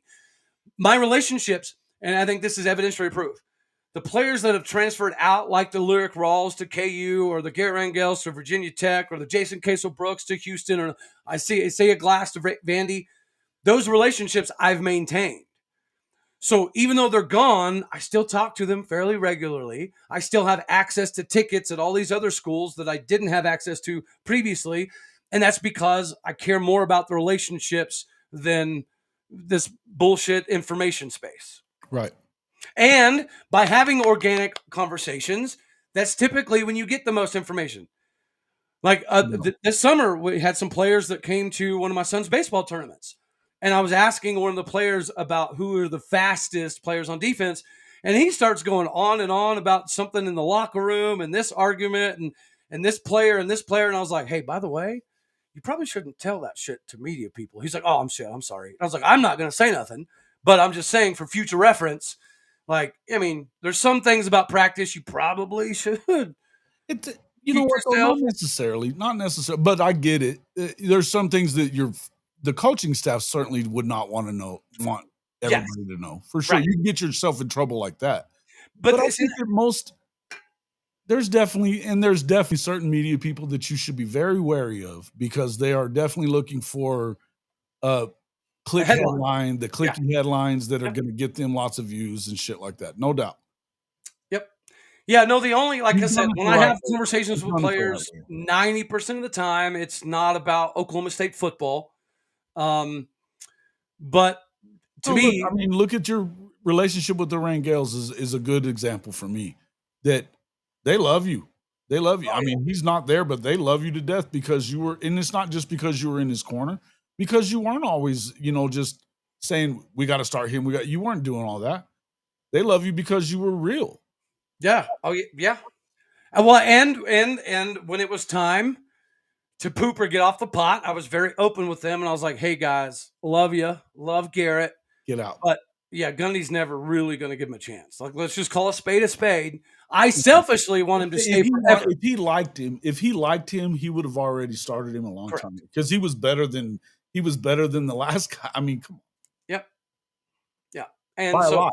but that's also why I have been invited to be a part of the College Athletic Players Association.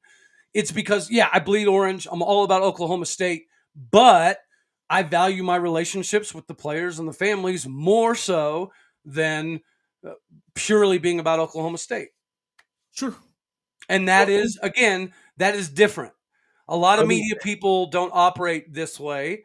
But that's because I don't I'm do not the whole we've ruined college football thing because these players are getting. I don't do all that shit. And I said if college football is truly ruined, it's not because of the players. And well, I'm and it's 100% will always fight like that. I've watched this shit for a long time be fucked up in when it comes to players and how they always get they're the ones that get, you know, if they get caught taking money or they're doing this or doing breaking the rules, they were obviously put up to breaking the rules. They didn't know to break that rule and, you know, try to get away with it. Yeah. They did it because they were told to. And it's always them that gets villainized, though. Always them. Well, you know what? If we're going to give some semblance of kudos to the SID people, the Gavin Lang, Sean McGuire's of the world, is they did a remarkable job for so long. And I give you a reason why. Before I had relationships with so many players, I thought the same thing as 90% of the fan base. Anytime a player left, we didn't want him anyways because he was fake. He wasn't tough enough. He wasn't loyal and true. He didn't care about us. Yeah, he wasn't a cowboy culture guy. He was always going to be a problem. It was their fault, right? Yes, and we were Sanders. This is the best quarterback you've had for a long time, right? In a long time. Spencer came in, he became the guy, stayed the guy. He did things that a lot of quarterbacks had not done there. Even the best ones that Gundy had not sustained that kind of play. And Gundy even said before all the shit, whenever he went to the portal, that he was the best quarterback that he'd ever had. He said he was the first quarterback that he's ever given the entire offense keys to, which ended up being a lie. But at the time, yeah, you're right. He was thought of that way. But again, Oklahoma State SID media people have done a very good job of feeding us strategic information. Because PR, baby, that's PR. Before I knew the players, I thought the same thing. Well, get him the hell out of here. We don't flipping want him anyways. And he, you know what I mean? And then you develop relationships, narrative. And then you hear about what's happening behind the scenes, and then you're like, well, hold on now. Yeah. So we've been brainwashed to automatically believe that whatever the narrative is coming out of the internal media people, then that's gospel. And it took me having relationships with players and families before I realized that's not always entirely true. And don't get it twisted. Players, sometimes they come from an emotional standpoint, right? So I'm very well aware that sometimes players and families, they're reacting to something emotionally. Maybe they think that their baby should be playing more or vice versa, right? Yes. But that's why you also have to take things in context with their previous coaches and some of the other players on the other side of the ball.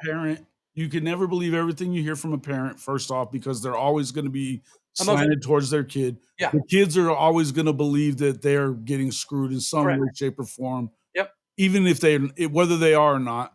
But there's always some truth to whatever it is. You got to realize that there's going to be truth coming from the side of the school. There's also going to be truth coming from the other side. Yep. The side of the school is always going to be the overarching, narrative that's going to get out there because they have more people involved in it that can push that for them. They get with the right people in the media to push that for them as well. Even they do it at Oklahoma too. It's nothing. I mean, they do it everywhere. They do it. No, it's always going to be beneficial to have the Robert Allens of the world be able to put out things that are good for controlling things. But again, at the same point in time, the media landscape has changed significantly over the last handful of years, even.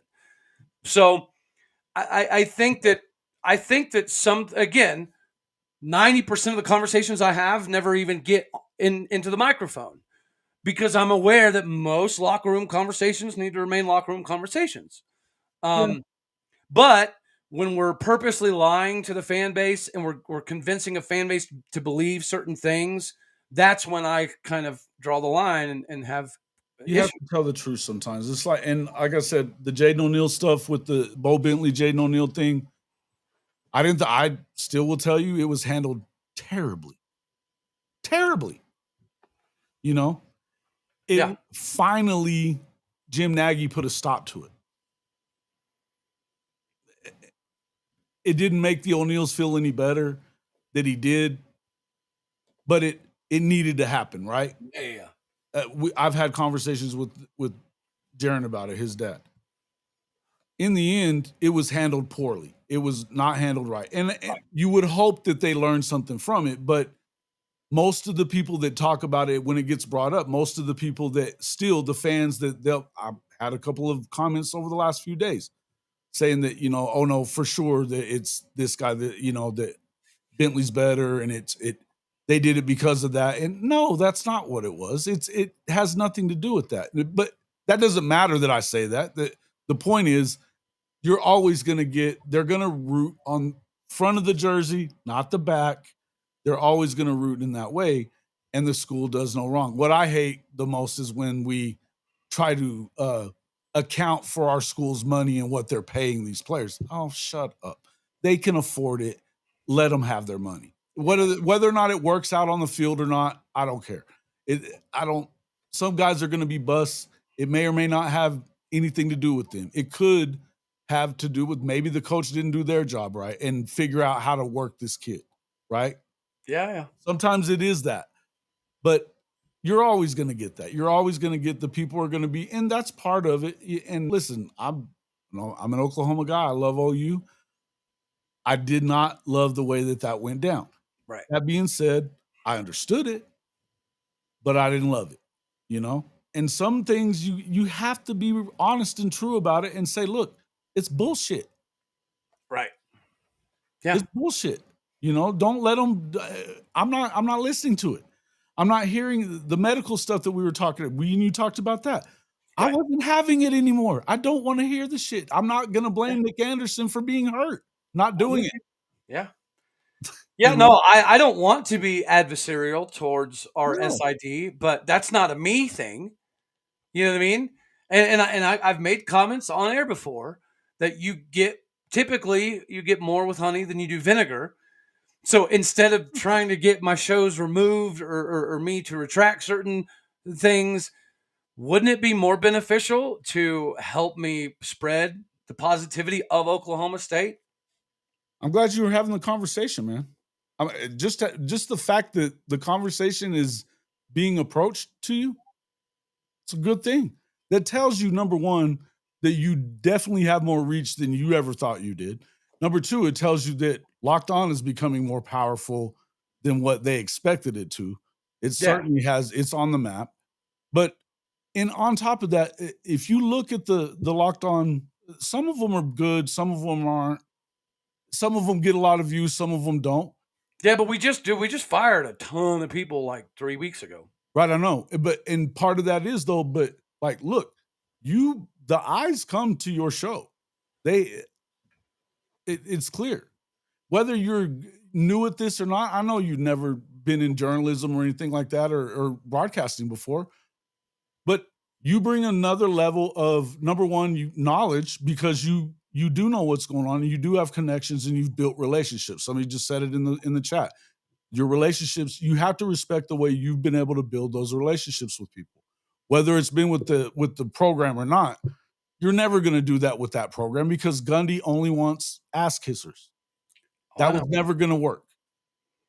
But you've been able to build relationships, and people do watch even if they're hate watching your show, they are watching it. There's I'm sure you have Oh, lots of hate That as well. watchers. Oh, yeah. Lots of Every episode, whether it's a positive, negative, about O State, not about O State, there are some people that will talk shit no matter what. Yeah, me too. Yeah, plenty of people that they watch all the time. They never say anything. They never hit the like button, but they're there. They're hate watching. It's okay. Let 'em. I mean, my paycheck is appreciative Facts. at the end of the day. I finally got off the damn shadow ban. I don't know what I got it for, but I got off of it finally, so that was cool. Well, I greatly my views appreciate back up. the invite because I definitely respect what you do, and from a professionalism standpoint, I do bounce quite a bit off of you because I didn't. If I can help, I'm happy to. I'm not the all-knowing by any stretch in this part of the business. When it comes to like reporting stuff, I'm happy to help. Yeah, no, there's politics involved with how you put out articles and things of that nature that I'm obviously not privy to. So sometimes I hit you up for advice. Sometimes you text me and say, "Why the flip did you say that?" Why didn't you hit me up before you said that? Yeah. But yeah, man, people like You you. know, I love you, brother. You're my guy. Just want to see things continue to go good for you. And like I said, I told you before, it as much as it sucked to see, I know watching them lose like that to Oregon, watching them lose to Tulsa for fuck's sake, that sucks. But it's probably the most positive thing that could have happened because until you rip the Band-Aid off, you can't get better. No, that's the crowd that thought Gundy walked on water was probably 65% of the fan base before the Oregon game. Sure. Right? After the Oregon game, it dropped to like 50%. Mhm. After the Tulsa game, it went down to like 25%. So even some of the most diehard Gundy can do no wrong, even some of those were like, well, hold on now. If we're getting boat raced by Oregon and now we're getting, not only did we lose to Tulsa, but for 75% of that game, they physically looked better than we did. They looked bigger, stronger, faster, more physical, more competent, schematically more inclined. It wasn't just losing to Tulsa. They just played harder. Yes, like it was 70%, 75% of that game was Tulsa just way better than Oklahoma State. I think that was something that the diehards needed to see. Yeah. It is unfortunate as it is and how precarious of a situation we are now in. If those two games didn't happen, then that crew is still rocking for Gundy no matter what. And I think that at the end of the day is not what's best for Oklahoma State. Yeah, listen, I mean, you got to get worse before you get better. Sometimes it takes that. And especially in a situation like that, he's been around as long as he has, and the level of success that he's had, which is so far above anybody else that's ever been there. Right. Because nobody else stayed as long. Even the good ones that you've had as coaches, Jimmy Johnson and Les and those guys. I mean, it makes sense, but they didn't stay around long enough to be, I would tell you that they're way better coaches. But that being said, I mean, you know that. But that being said, they didn't hang around there long enough. And I don't know that Gundy was ever planning to stay forever either, but it worked out they loved him so much and let him get away with so much. It also made him a worse coach because he could do no wrong at a point. His crown got a little bit too big at one point. Yeah, man. Yeah, he just anyway. Man, shout out to you guys. I think it's gonna work itself out. I gotta agree. go get the right guy, I think, from here, but I think that's doable. The money's there. We know the money's there. You know the money's there. The program. Bro, I'm telling you right now, if we hire Gus Malzahn to be our head coach, I'm just going to go start covering Friends University. That's not going to happen. 24/7. Not hiring Gus. We've got a couple big swinging D donors that are very. I don't think you want. Listen, from just so I can tell you from what I can I don't think Gus ever wants to be a head coach again. I don't. I think that he took that job with Norvell, knowing that he can call plays again and they can do a good job.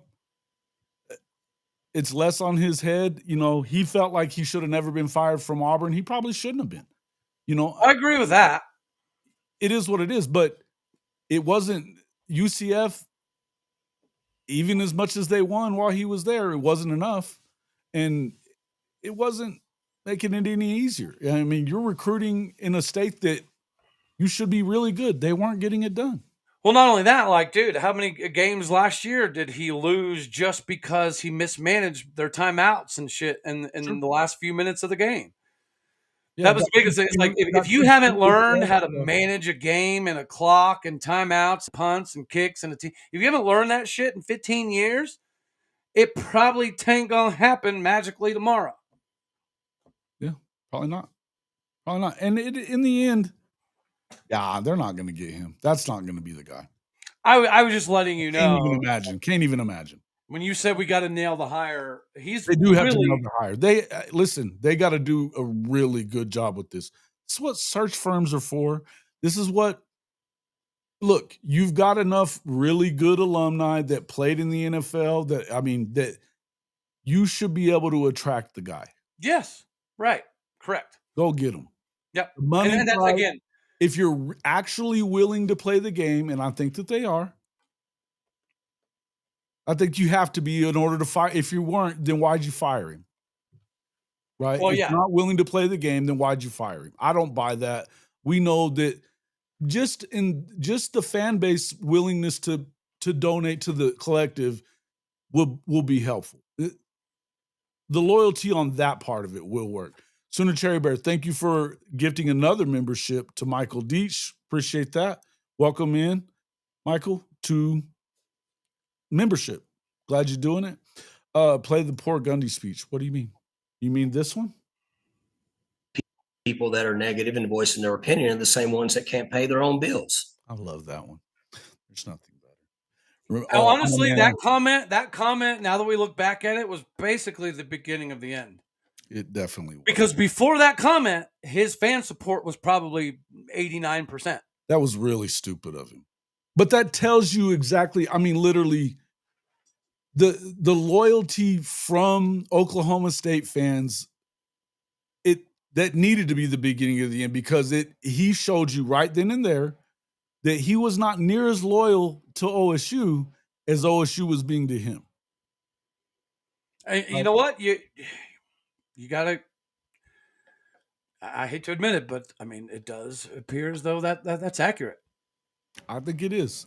Look, and I don't think that that's a forever thing. I think that there's all cooler heads will prevail at some point. Oh, yeah. It'll work itself out. The point is he's going to have to find some humility at some point and realize, hey, I fucked this up. Yep. Yeah. And he clearly has not found that yet. Oh, no. And it may take a while. You know, he's definitely more full of himself than most. But at some point, you got to know that, look, they let you and allowed you to be successful as you were, you know, and you shit on them a lot. You know what I mean? Well, that's the crazy part is, like, Mike Gundy knows that he found out in the summer if he didn't have enemies in the board, then he made them, right? So Mike Gundy had to have known that he was at least operating with a little less of the Teflon tape that he typically was coming into the season. Well, yeah, because I remember you saying he was done, right? That it was. We talked that day, and you were like, "Yeah, man, it's over." According to the Board of Regents, at 5 p.m., it was over. He was back with his tail between his legs, going, "Oh well, okay, yeah, I'll accept that." Well, no, it was Casey. Dr. Schramm actually worked around everybody and helped Gundy get that deal done. It's still nothing's changed from now to then. When I've heard, as of 5 p.m. that day, the Board of Regents all collectively were like, "All right, cool, let's go get Zach." And then 2.5 hours later, they were told by Schramm and Weiberg, "Hey, no, don't go get Zach. Actually, Gundy signed a new deal." And the board was like, "That's not the deal we gave him. What do you mean he signed a new flipping deal?" That's why they fired her ass too. Correct. Yeah. Yeah. And that's why Chad got a promotion. I mean, again, you can look back and kind of piece things back together. At that time, it looked like Schramm and Weiberg were in cahoots to purposely screw the board to help Gundy. Come to find out, it was primarily Schramm. Chad Weiberg supposedly wanted Gundy's buyout to be lessened to like $8 million or $9 million or something to that effect. And it was Dr. Schrum that helped Gundy get to 15. Huh. Mm-hmm. Wow. So Gundy knew the millisecond that Dr. Schrum got fired. But he knew that he had to come off of because he was being awfully cocky about, hey, maybe I'll just take my big buyout and walk now. I'm not going to fire them. I'm not going to fire him. He was acting like he wasn't going to fire his staff. Oh, no. I had relationships with some of the staff, and I can tell you for sure that there was a couple people that got fired that originally were told by Gundy, you're going to have to take a demotion. And then the next day they were told, no, you're gone. Sorry. Demotion's not good enough. So yeah, you are.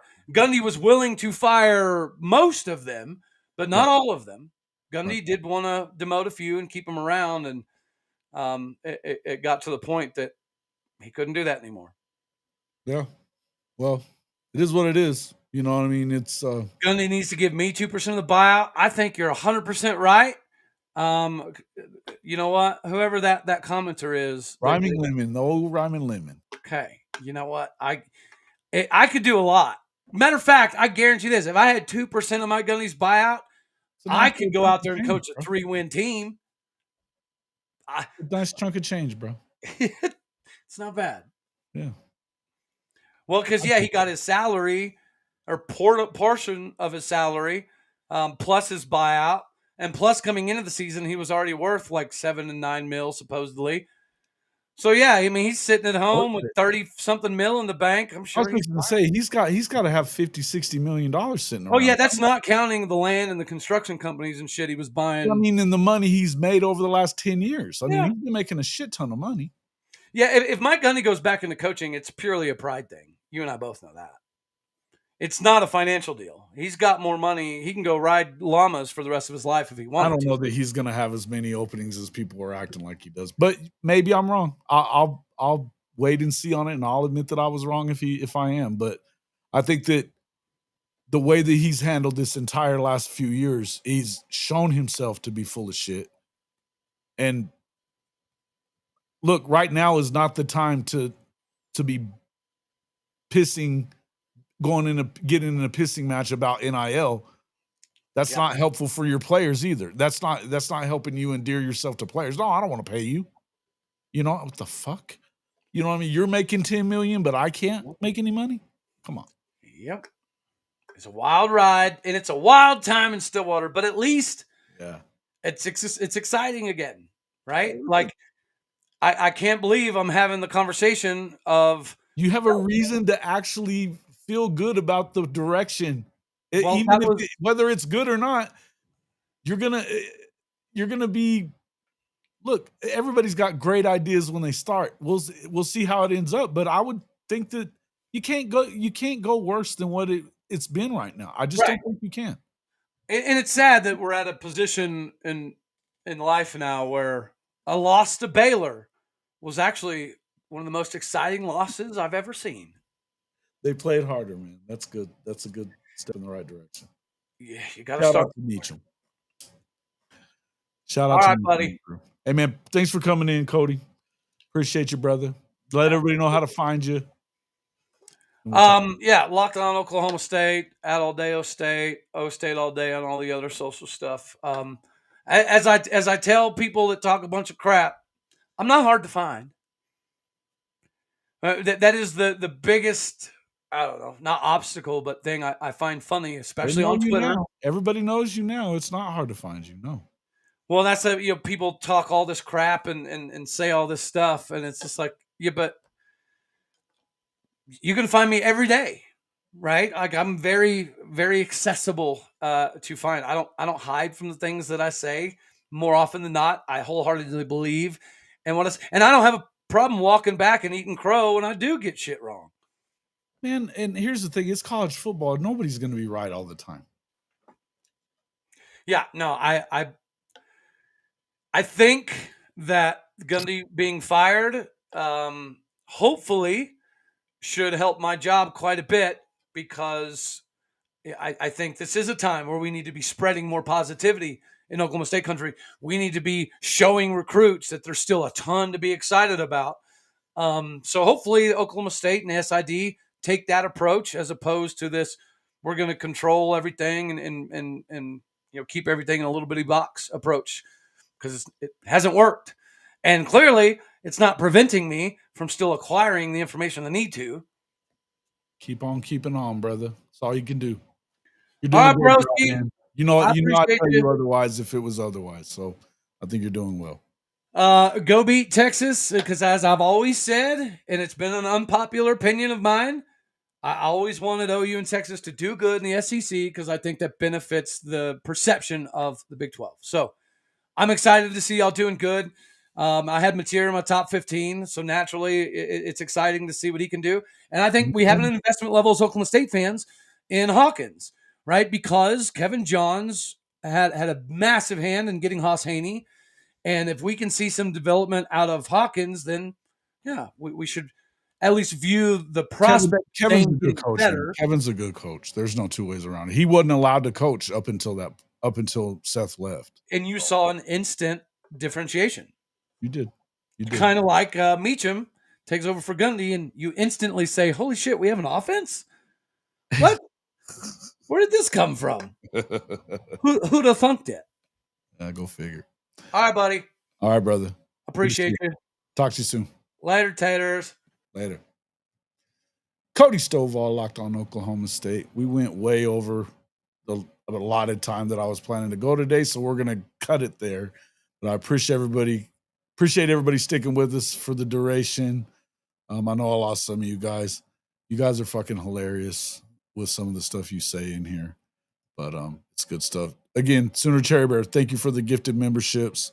Thank you guys for everybody that donated. Neilio, I think haven't seen you in a minute. Maybe you're still here, but thank you for your super chat. I just saw it. Thank you guys all for coming in. Make sure you hit the like button. Get over there and check out. If you're wanting to know what's going on in this thing, Cody knows what the fuck's going on. Make no mistake. That clown that was in here earlier, yeah, whatever. Whoever his quote sources are, whatever, bro. In the end, this dude knows this shit. He's funny, and he definitely gets some shit started, but it's good stuff, man. We appreciate it. Yeah, man, it was a long one, Commish. It was a long one. I was waiting on Cody, and then we ended up talking for a long time about it. But, it's always fun talking to him and getting a chance to I got to go drop a deuce for sure. Appreciate it, guys, though. Thanks, Commish, for coming in. Make sure you hit that like button. Hey, share the stream, folks. Help me get to that 5,000. We would love it. We would love it. And hey, jump into the pod merch store. If you're a Mateer lover, we got the Moneyline Mateer line by Rachel Wheat. You should definitely go check that out. She's got some cool designs that we put on the shirts. hofmedia.us/pod-merch. Make sure you get in there and check that out. We also have the new Hall of Fame hats in the HOF being in SEC style writing. Check that out. I've got 2 of them here that I got recently. So just, make sure you get in there and check those out. You can always, hey, man, if you're betting on football and you're not doing it in my bookie, I got to ask you why.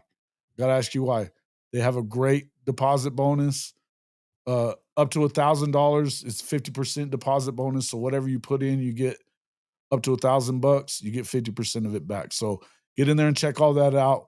hofmedia.us/mybookie1000. And then, of course, if you want just your gear, licensed gear, Oklahoma gear, whoever you may be a fan of gear, hofmedia.us/fanatics. You'll get the best deal you can get that day on Fanatics using our link. Appreciate everybody coming in. See you all on the next one.